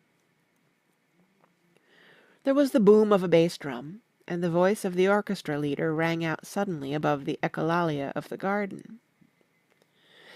"Ladies and gentlemen," he cried, "at the request of Mr. Gatsby, we are going to play for you Mr. Vladimir Tostof's latest work, which attracted so much attention at Carnegie Hall last May. If you read the papers, you know there was a big sensation." He smiled with jovial condescension, and added, "Some sensation," whereupon everybody laughed. "The piece is known," he concluded lustily, "as Vladimir Tostof's Jazz History of the World." The nature of Mr. Tostof's composition eluded me, because just as it began my eyes fell on Gatsby, standing alone on the marble steps, and looking from one group to another with approving eyes. His tanned skin was drawn attractively tight on his face, and his short hair looked as though it were trimmed every day. I could see nothing sinister about him. I wondered if the fact that he was not drinking helped to set him off from his guests, for it seemed to me that he grew more correct as the fraternal hilarity increased. When the jazz history of the world was over, girls were putting their heads on men's shoulders in a puppyish convivial way. Girls were swooning backward playfully into men's arms, even into groups, knowing that someone would arrest their falls. But no one swooned backward on Gatsby, and no French bob touched Gatsby's shoulder, and no singing quartets were formed with Gatsby's head for one link. "I beg your pardon." Gatsby's butler was suddenly standing beside us. "Miss Baker," he inquired, "I beg your pardon, but Mr. Gatsby would like to speak to you alone." "With me?" she exclaimed in surprise. "Yes, madam." She got up slowly, raising her eyebrows at me in astonishment, and followed the butler toward the house. I noticed that she wore her evening dress, all her dresses, like sports clothes. There was a jauntiness about her movements, as if she had first learned to walk upon golf-courses in clean, crisp mornings. I was alone, and it was almost 2. For some time confused and intriguing sounds had issued from a long, many-windowed room which overhung the terrace. Eluding Jordan's undergraduate, who was now engaged in an obstetrical conversation with 2 chorus girls, and who implored me to join him, I went inside. The large room was full of people. One of the girls in yellow was playing the piano, and beside her stood a tall, red-haired young lady from a famous chorus, engaged in song. She had drunk a quantity of champagne, and during the course of her song she had decided, ineptly, that everything was very, very sad. She was not only singing, she was weeping too. Whenever there was a pause in the song, she filled it with gasping, broken sobs, and then took up the lyric again in a quavering soprano.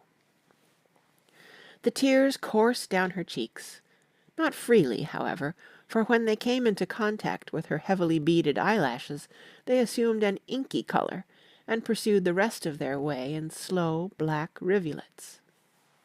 A humorous suggestion was made that she sing the notes on her face, whereupon she threw up her hands, sank into a chair, and went off into a deep, vinous sleep.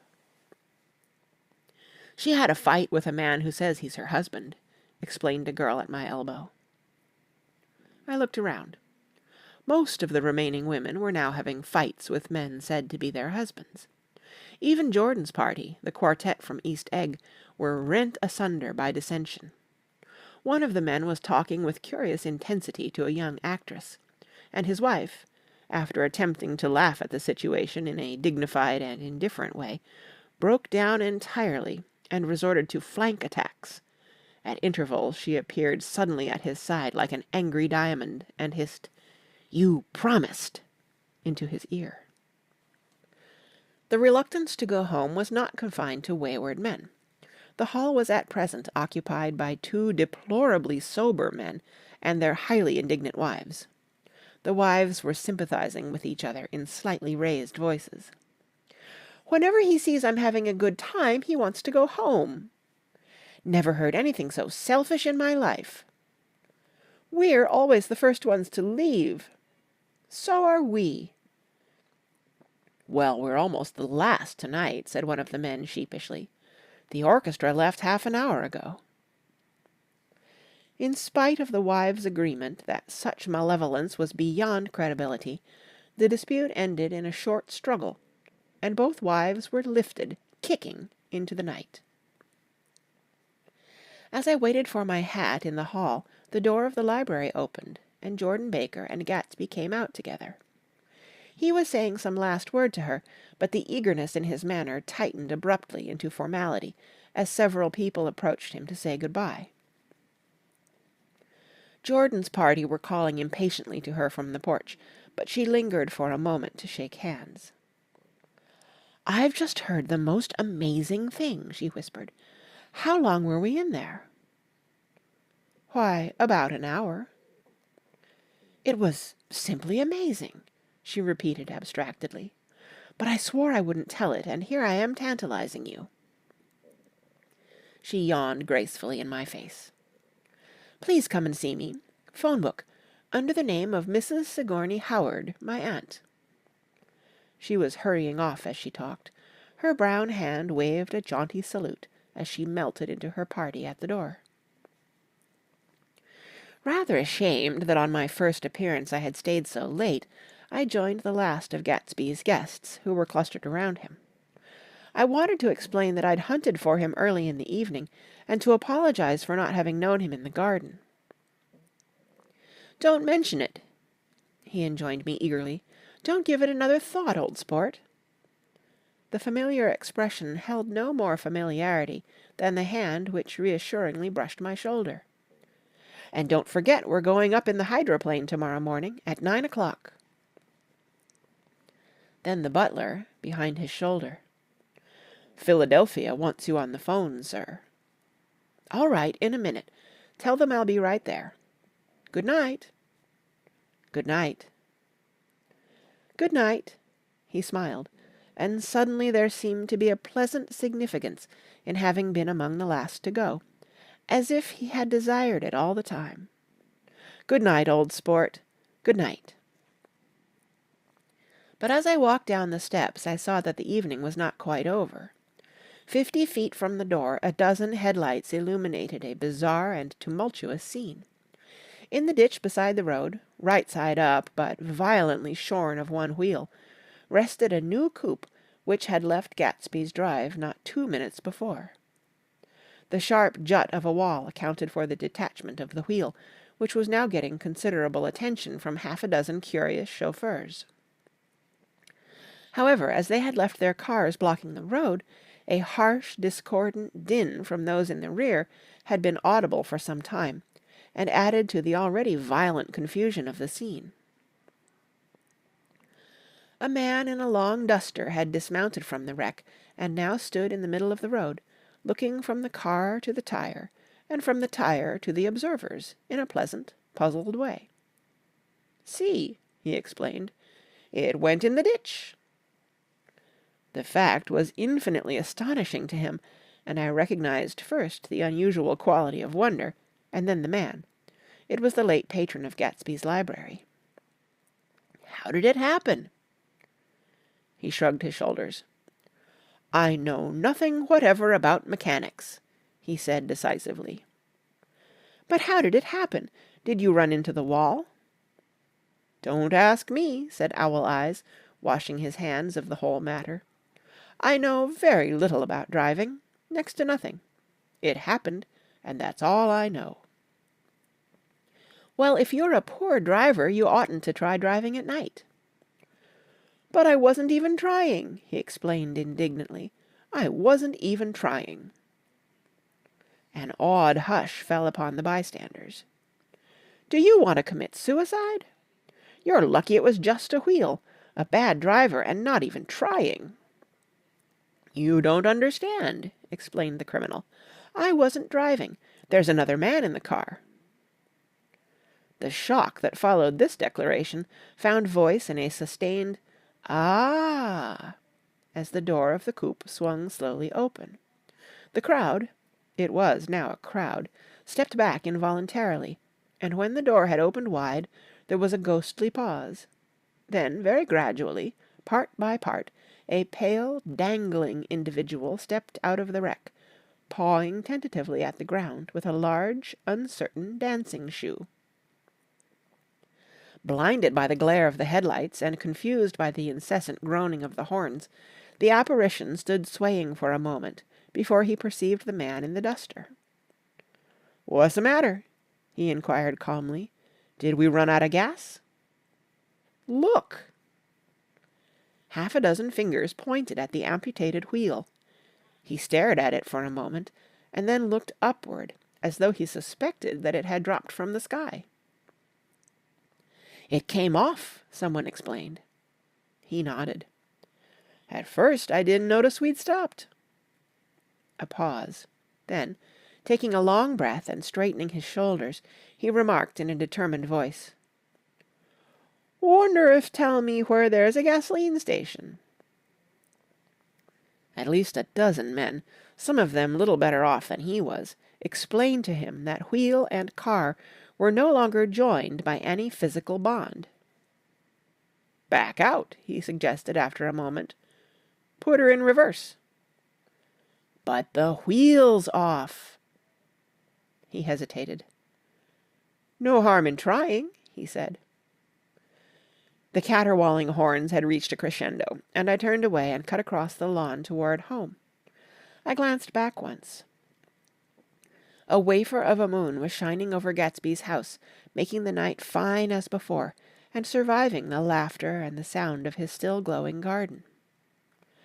A sudden emptiness seemed to flow now from the windows and the great doors, endowing with complete isolation the figure of the host, who stood on the porch, his hand up in a formal gesture of farewell. Reading over what I have written so far, I see I have given the impression that the events of 3 nights several weeks apart were all that absorbed me. On the contrary, They were merely casual events in a crowded summer, and until much later they absorbed me infinitely less than my personal affairs. Most of the time I worked. In the early morning the sun threw my shadow westward as I hurried down the white chasms of lower New York to the Probity Trust. I knew the other clerks and young bond salesmen by their first names, and lunched with them in dark, crowded restaurants on little pig sausages and mashed potatoes and coffee.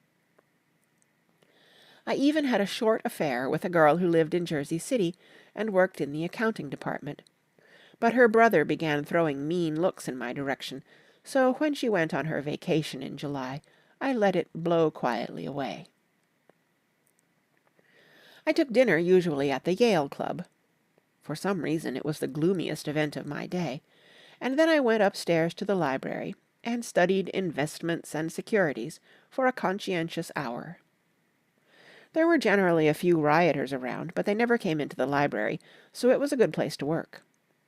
After that, if the night was mellow, I strolled down Madison Avenue past the old Murray Hill Hotel and over 33rd Street to the Pennsylvania Station. I began to like New York, the racy, adventurous feel of it at night, and the satisfaction that the constant flicker of men and women and machines gives to the restless eye. I liked to walk up Fifth Avenue and pick out romantic women from the crowd, and imagine that in a few minutes I was going to enter into their lives, and no one would ever know or disapprove.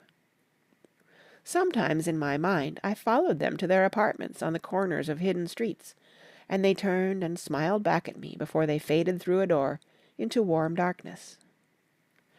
At the enchanted metropolitan twilight I felt a haunting loneliness sometimes, and felt it in others, poor young clerks who loitered in front of windows, waiting until it was time for a solitary restaurant dinner, young clerks in the dusk, wasting the most poignant moments of night and life. Again at 8 o'clock, when the dark lanes of the 40s were 5 deep with throbbing taxicabs bound for the theatre district, I felt a sinking in my heart.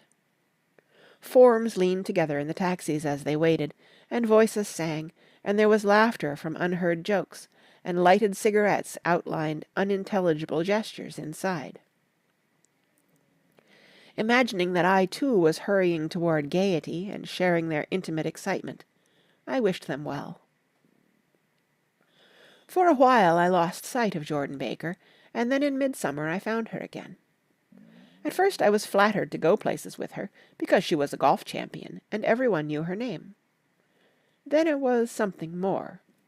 I wasn't actually in love, but I felt a sort of tender curiosity.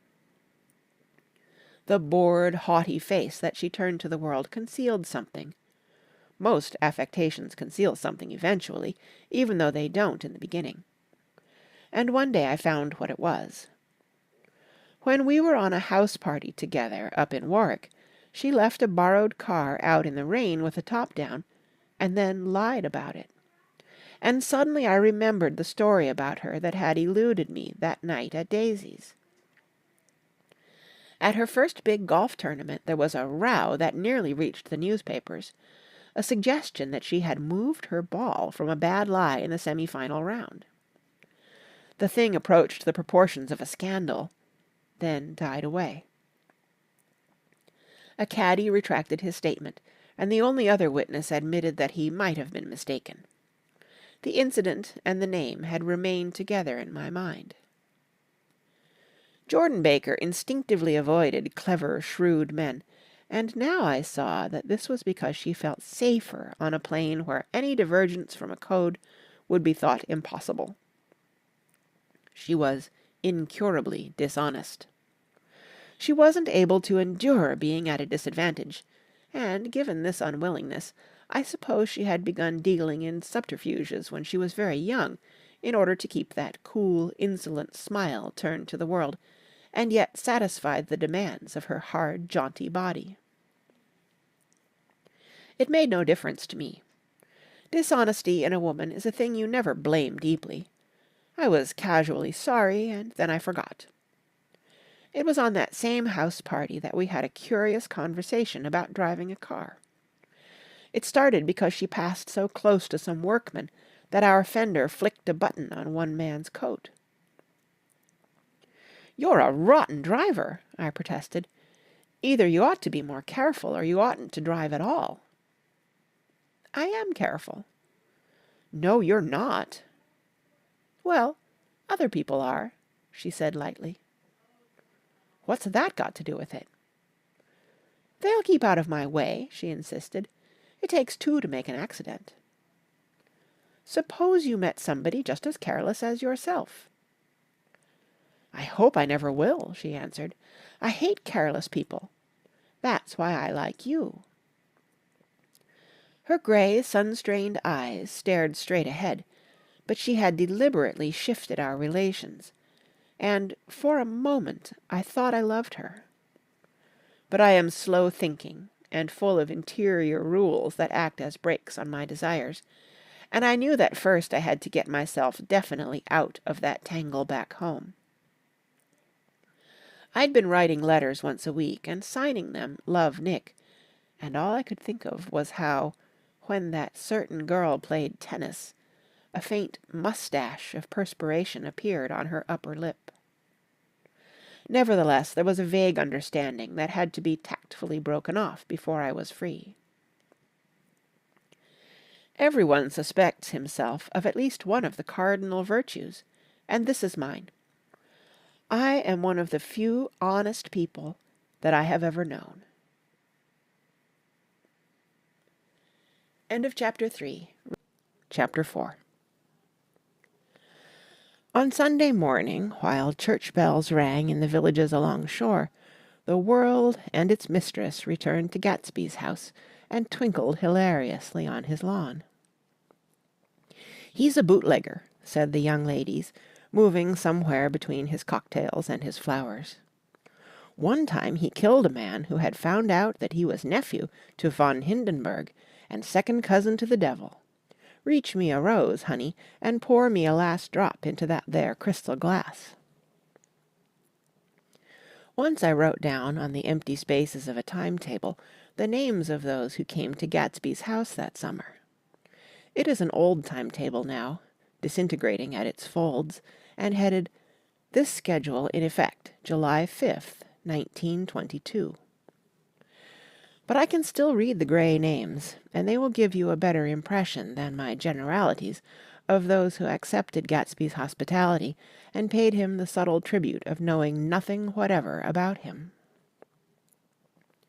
From East Egg, then, came the Chester Beckers and the Leaches, and a man named Bunsen, whom I knew at Yale, and Dr. Webster Civet, who was drowned last summer up in Maine, and the Hornbeams, and the Willie Voltaires, and a whole clan named Blackbuck, who always gathered in a corner and flipped up their noses like goats at whosoever came near.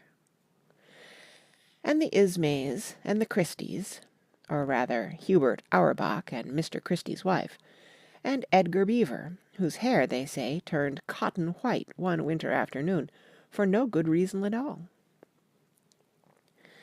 Clarence Endive was from East Egg, as I remember. He came only once, in white knickerbockers, and had a fight with a bum named Etty in the garden. From farther out on the island came the Cheadles, and the O.R.P. Schraders, and the Stonewall Jackson Abrams of Georgia, and the Fishguards, and the Ripley Snells. Snell was there 3 days before he went to the penitentiary, so drunk out on the gravel drive that Mrs. Ulysses Sweat's automobile ran over his right hand.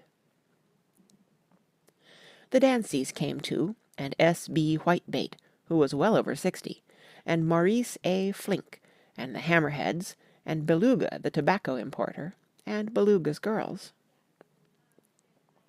From West Egg came the Poles, and the Mulredys, and Cecil Roebuck, and Cecil Schoen, and Gulick, the state senator, and Newton Orchid, who controlled films par excellence, and Eckhouse, and Clyde Cohen, and Don S. Schwarze, the son, and Arthur McCarty, all connected with the movies in one way or another. And the Catlips, and the Bembergs, and G. Earl Muldoon, brother to that Muldoon who afterward strangled his wife.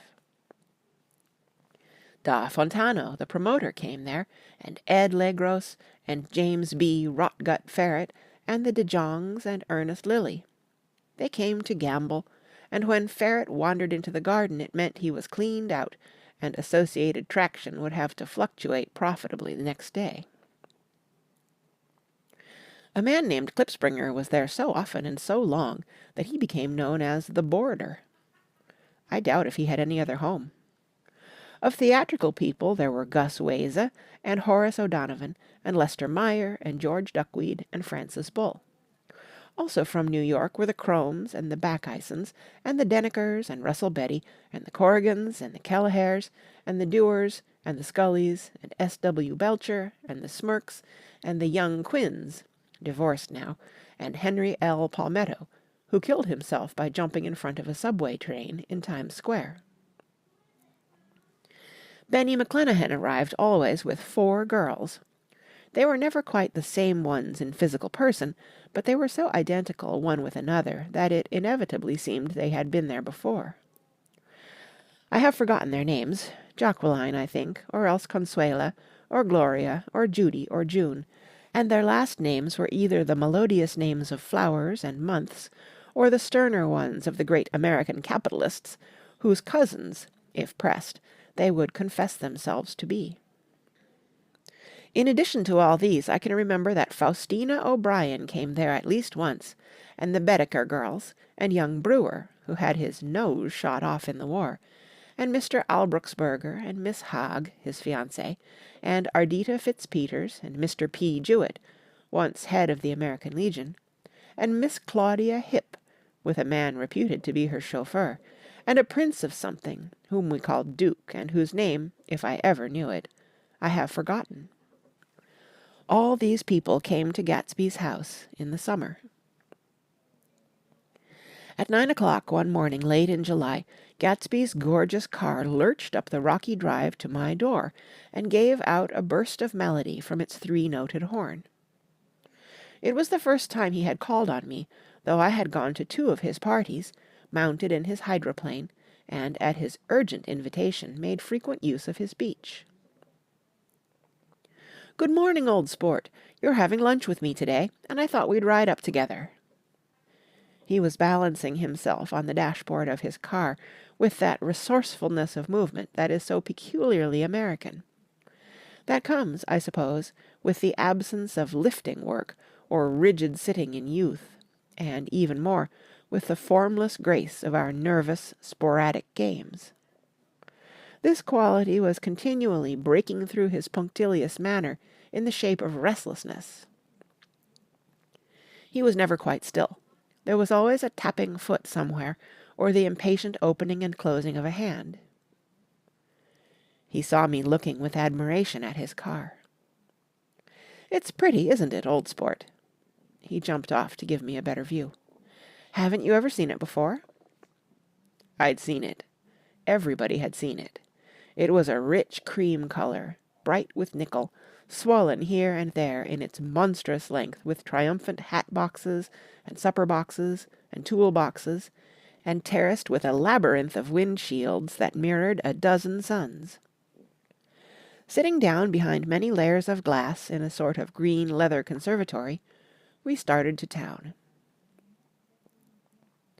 I had talked with him perhaps half a dozen times in the past month, and found, to my disappointment, that he had little to say.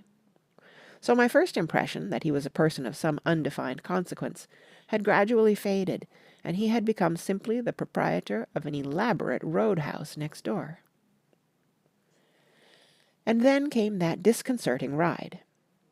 We hadn't reached West Egg Village before Gatsby began leaving his elegant sentences unfinished, and slapping himself indecisively on the knee of his caramel-colored suit.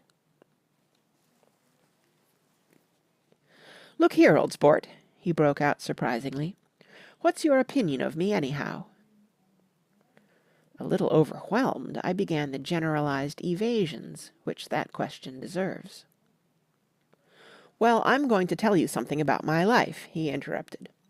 "I don't want you to get a wrong idea of me from all these stories you hear." So he was aware of the bizarre accusations that flavored conversation in his halls. "I'll tell you God's truth." His right hand suddenly ordered divine retribution to stand by. "I am the son of some wealthy people in the Middle West, all dead now. I was brought up in America, but educated at Oxford, because all my ancestors have been educated there for many years. It is a family tradition." He looked at me sideways, and I knew why Jordan Baker had believed he was lying. He hurried the phrase, "educated at Oxford," or swallowed it, or choked on it, as though it had bothered him before. And with this doubt, his whole statement fell to pieces, and I wondered if there wasn't something a little sinister about him after all. "What part of the Middle West?" I inquired casually. "San Francisco." "I see." "My family all died, and I came into a good deal of money." His voice was solemn, as if the memory of that sudden extinction of a clan still haunted him. For a moment I suspected that he was pulling my leg, but a glance at him convinced me otherwise. "After that I lived like a young Rajah in all the capitals of Europe, Paris, Venice, Rome, collecting jewels, chiefly rubies, hunting big game, painting a little, things for myself only, and trying to forget something very sad that had happened to me long ago." With an effort I managed to restrain my incredulous laughter.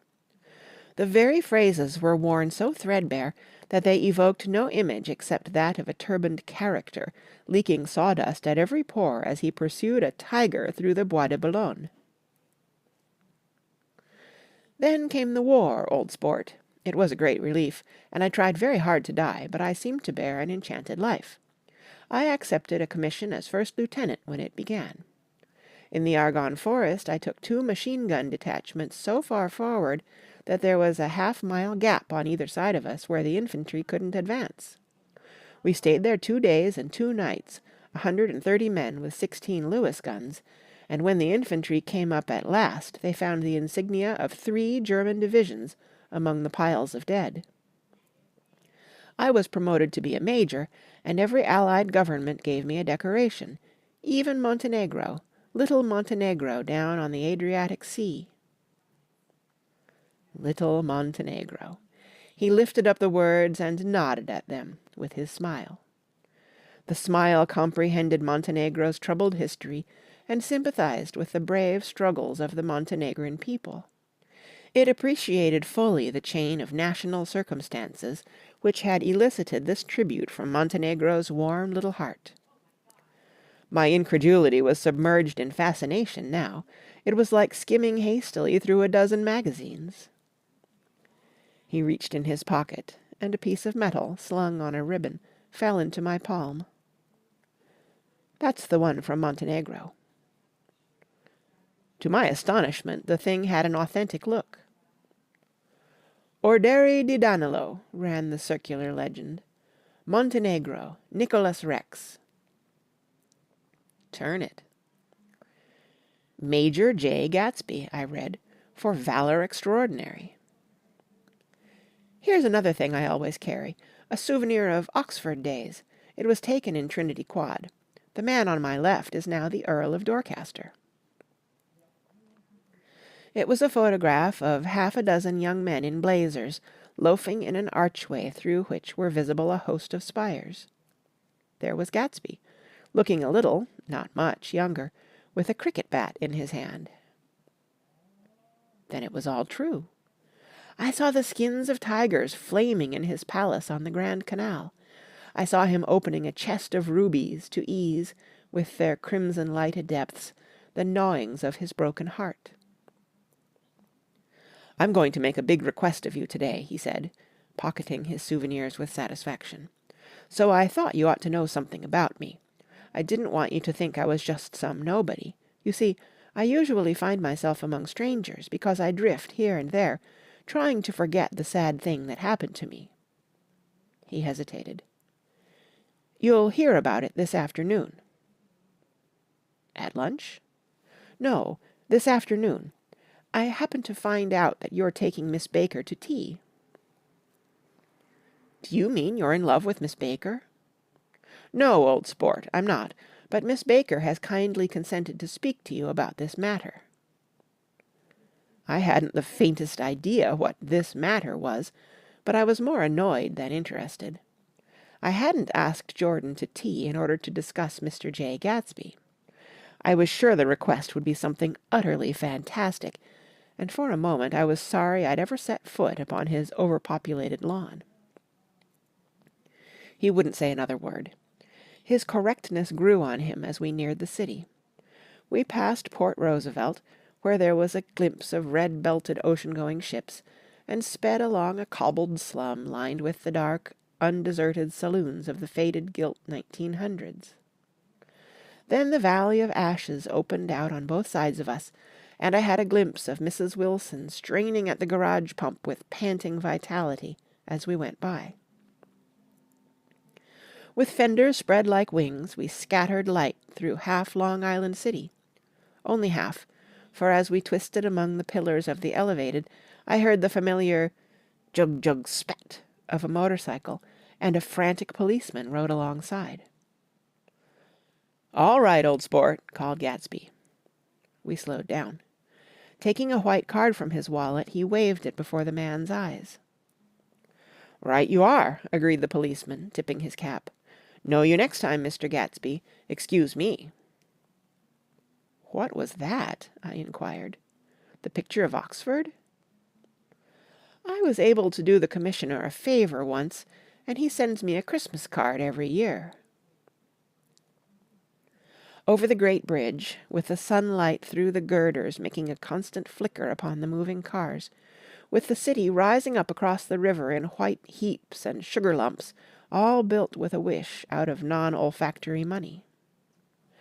The city seen from the Queensborough Bridge is always the city seen for the first time, in its first wild promise of all the mystery and the beauty in the world. A dead man passed us in a hearse heaped with blooms, followed by 2 carriages with drawn blinds, and by more cheerful carriages for friends.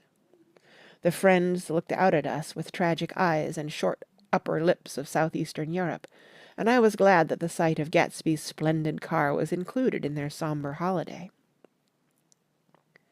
As we crossed Blackwell's Island, a limousine passed us, driven by a white chauffeur, in which sat 3 modish negroes, 2 bucks and a girl.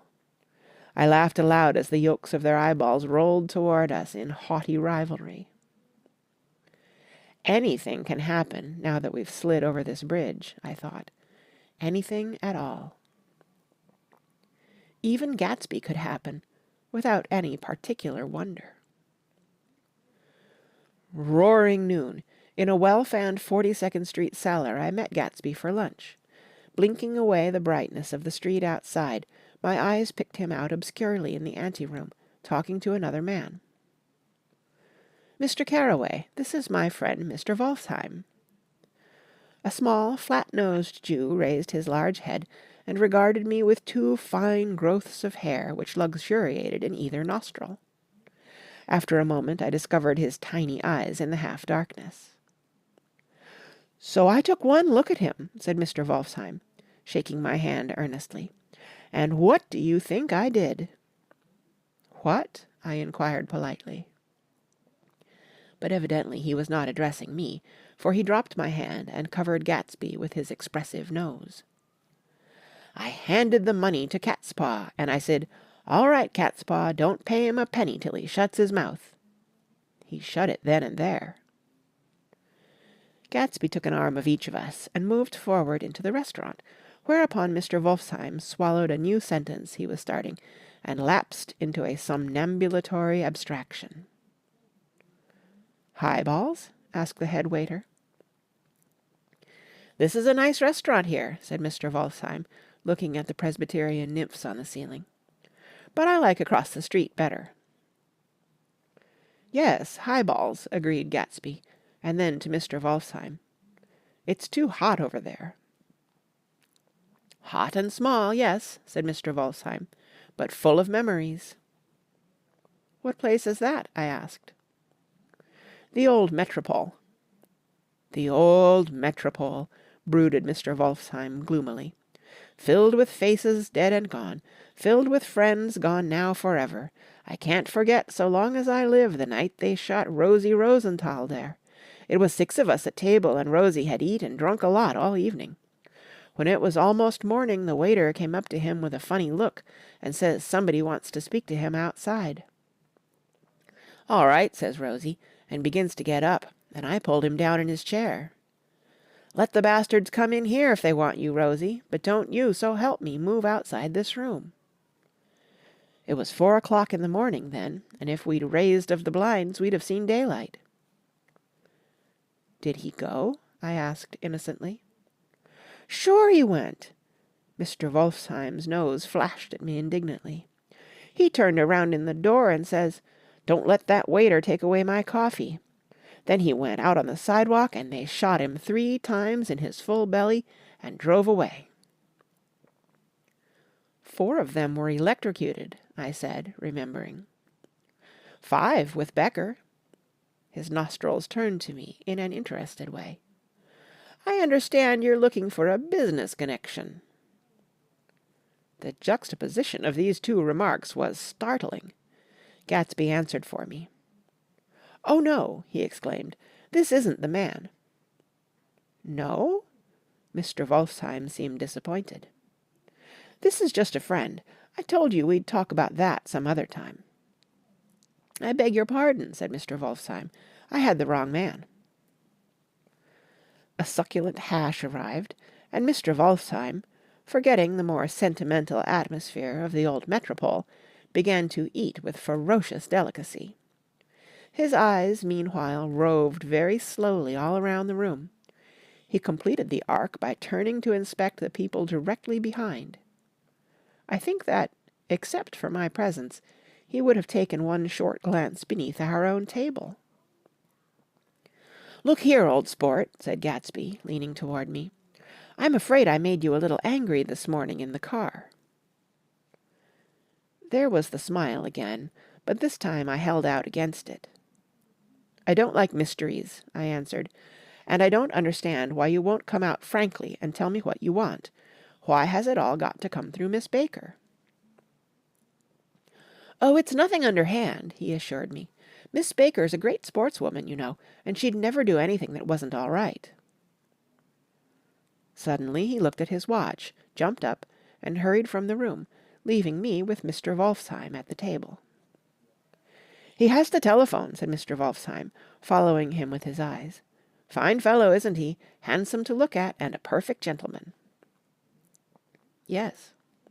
"He's an Oxford man." "Oh." "He went to Oxford College in England. You know Oxford College?" "I've heard of it." "It's one of the most famous colleges in the world." "Have you known Gatsby for a long time?" I inquired. "Several years," he answered in a gratified way. "I made the pleasure of his acquaintance just after the war, but I knew I had discovered a man of fine breeding after I talked with him an hour. I said to myself, 'There's the kind of man you'd like to take home and introduce to your mother and sister.'" He paused. "I see you're looking at my cuff buttons." I hadn't been looking at them, but I did now. They were composed of oddly familiar pieces of ivory. "Finest specimens of human molars," he informed me. "Well," I inspected them. "That's a very interesting idea." "Yeah." He flipped his sleeves up under his coat. "Yeah, Gatsby's very careful about women. He would never so much as look at a friend's wife." When the subject of this instinctive trust returned to the table and sat down, Mr. Wolfsheim drank his coffee with a jerk and got to his feet. "I have enjoyed my lunch," he said, "and I'm going to run off from you 2 young men before I outstay my welcome." "Don't hurry, Meyer," said Gatsby without enthusiasm. Mr. Wolfsheim raised his hand in a sort of benediction. "You're very polite, but I belong to another generation," he announced solemnly. "You sit here and discuss your sports and your young ladies and your—" He supplied an imaginary noun with another wave of his hand.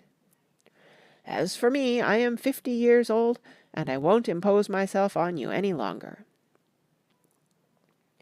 As he shook hands and turned away, his tragic nose was trembling. I wondered if I had said anything to offend him. He becomes very sentimental sometimes, explained Gatsby. This is one of his sentimental days. He's quite a character around New York, a denizen of Broadway.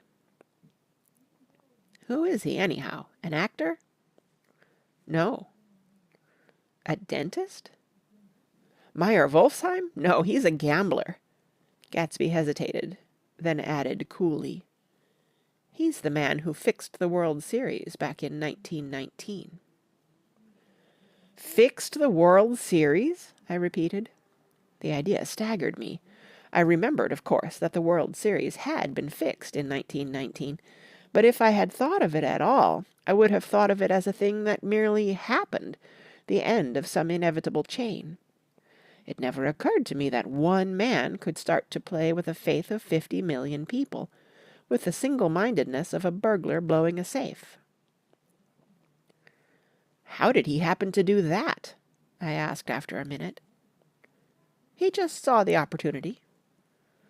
Why isn't he in jail? They can't get him, old sport. He's a smart man. I insisted on paying the check. As the waiter brought my change, I caught sight of Tom Buchanan across the crowded room. Come along with me for a minute, I said. I've got to say hello to someone.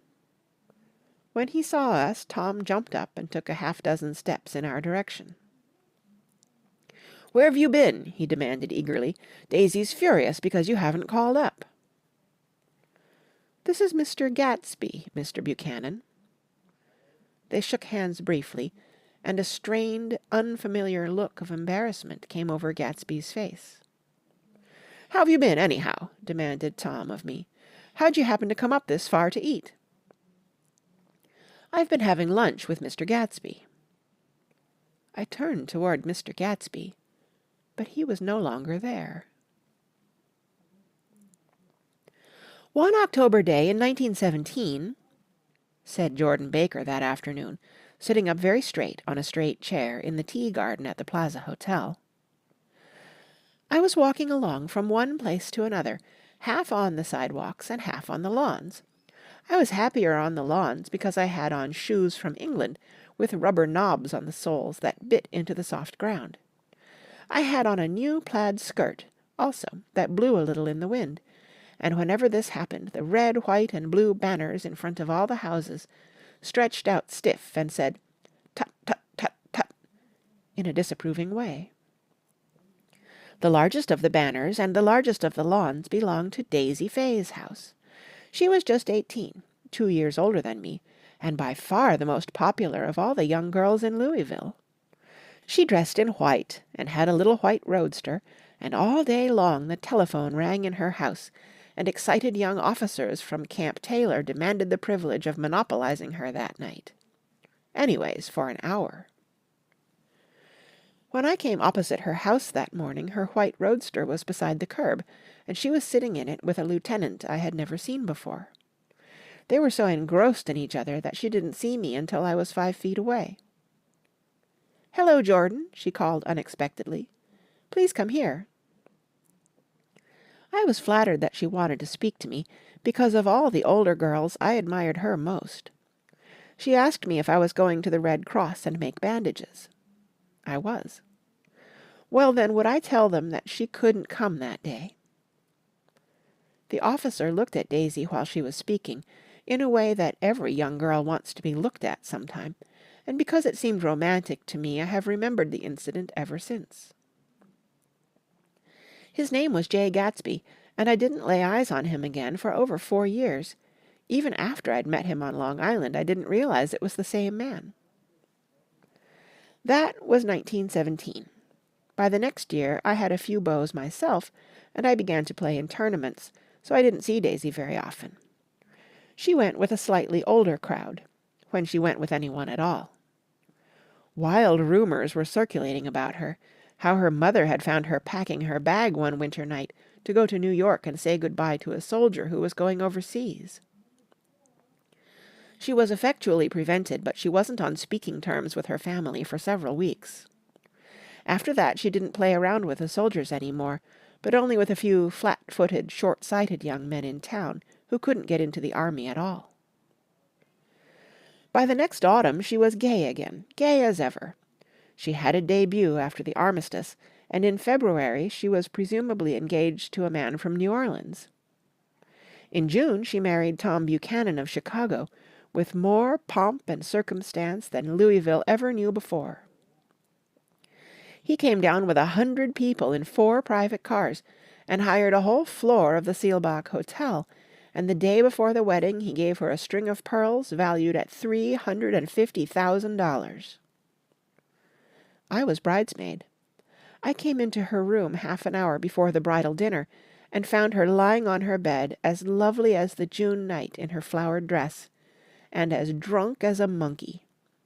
She had a bottle of Sauterne in one hand, and a letter in the other.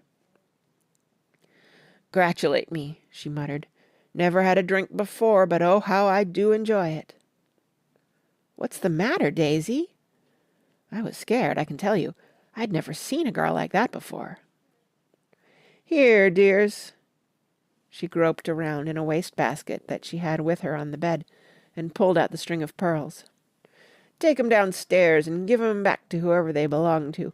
Tell 'em all daisies change your mind. Say, daisies change your mind." She began to cry. She cried and cried. I rushed out and found her mother's maid, and we locked the door and got her into a cold bath. She wouldn't let go of the letter. She took it into the tub with her and squeezed it up into a wet ball, and only let me leave it in the soap dish when she saw that it was coming to pieces like snow. But she didn't say another word. We gave her spirits of ammonia and put ice on her forehead and hooked her back into her dress, and half an hour later, when we walked out of the room, the pearls were around her neck and the incident was over. Next day at 5 o'clock she married Tom Buchanan without so much as a shiver, and started off on a 3-months trip to the South Seas. I saw them in Santa Barbara when they came back, and I thought I'd never seen a girl so mad about her husband. If he left the room for a minute, she'd look around uneasily and say, "Where's Tom gone?" and wear the most abstracted expression until she saw him coming in the door. She used to sit on the sand with his head in her lap by the hour, rubbing her fingers over his eyes and looking at him with unfathomable delight. It was touching to see them together. It made you laugh in a hushed, fascinated way. That was in August. A week after I left Santa Barbara, Tom ran into a wagon on the Ventura Road one night and ripped a front wheel off his car. The girl who was with him got into the papers too because her arm was broken. She was one of the chambermaids in the Santa Barbara Hotel. The next April Daisy had her little girl, and they went to France for a year. I saw them one spring in Cannes, and later in Deauville, and then they came back to Chicago to settle down. Daisy was popular in Chicago, as you know. They moved with a fast crowd, all of them young and rich and wild, but she came out with an absolutely perfect reputation. Perhaps because she doesn't drink. It's a great advantage not to drink among hard-drinking people. You can hold your tongue, and moreover, you can time any little irregularity of your own so that everybody else is so blind that they don't see or care. Perhaps Daisy never went in for amour at all, and yet there's something in that voice of hers. Well, about 6 weeks ago she heard the name Gatsby for the first time in years. It was when I asked you, do you remember, if you knew Gatsby in West Egg. After you had gone home she came into my room and woke me up and said, "What Gatsby?"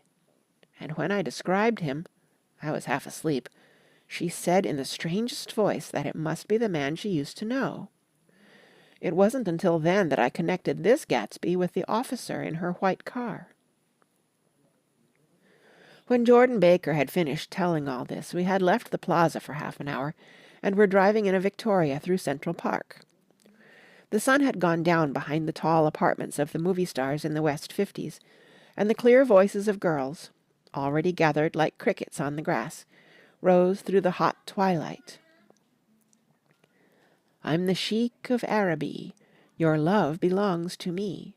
At night, when you're asleep, into your tent I'll creep. It was a strange coincidence, I said. But it wasn't a coincidence at all. Why not? Gatsby bought that house so that Daisy would be just across the bay. Then it had not been merely the stars to which he had aspired on that June night. He came alive to me, delivered suddenly from the womb of his purposeless splendor. He wants to know, continued Jordan, if you'll invite Daisy to your house some afternoon, and then let him come over. The modesty of the demand shook me. He had waited 5 years and bought a mansion where he dispensed starlight to casual moths, so that he could come over some afternoon to a stranger's garden. Did I have to know all this before he could ask such a little thing? He's afraid. He's waited so long. He thought you might be offended. You see, he's a regular tough underneath it all. Something worried me. Why didn't he ask you to arrange a meeting? He wants her to see his house, she explained, and your house is right next door. Oh. I think he half expected her to wander into one of his parties some night, went on Jordan, but she never did. Then he began asking people casually if they knew her, and I was the first one he found. It was that night he sent for me at his dance, and you should have heard the elaborate way he worked up to it. Of course, I immediately suggested a luncheon in New York, and I thought he'd go mad. I don't want to do anything out of the way, he kept saying. I want to see her right next door. When I said you were a particular friend of Tom's, he started to abandon the whole idea. He doesn't know very much about Tom, though he says he's read a Chicago paper for years just on the chance of catching a glimpse of Daisy's name.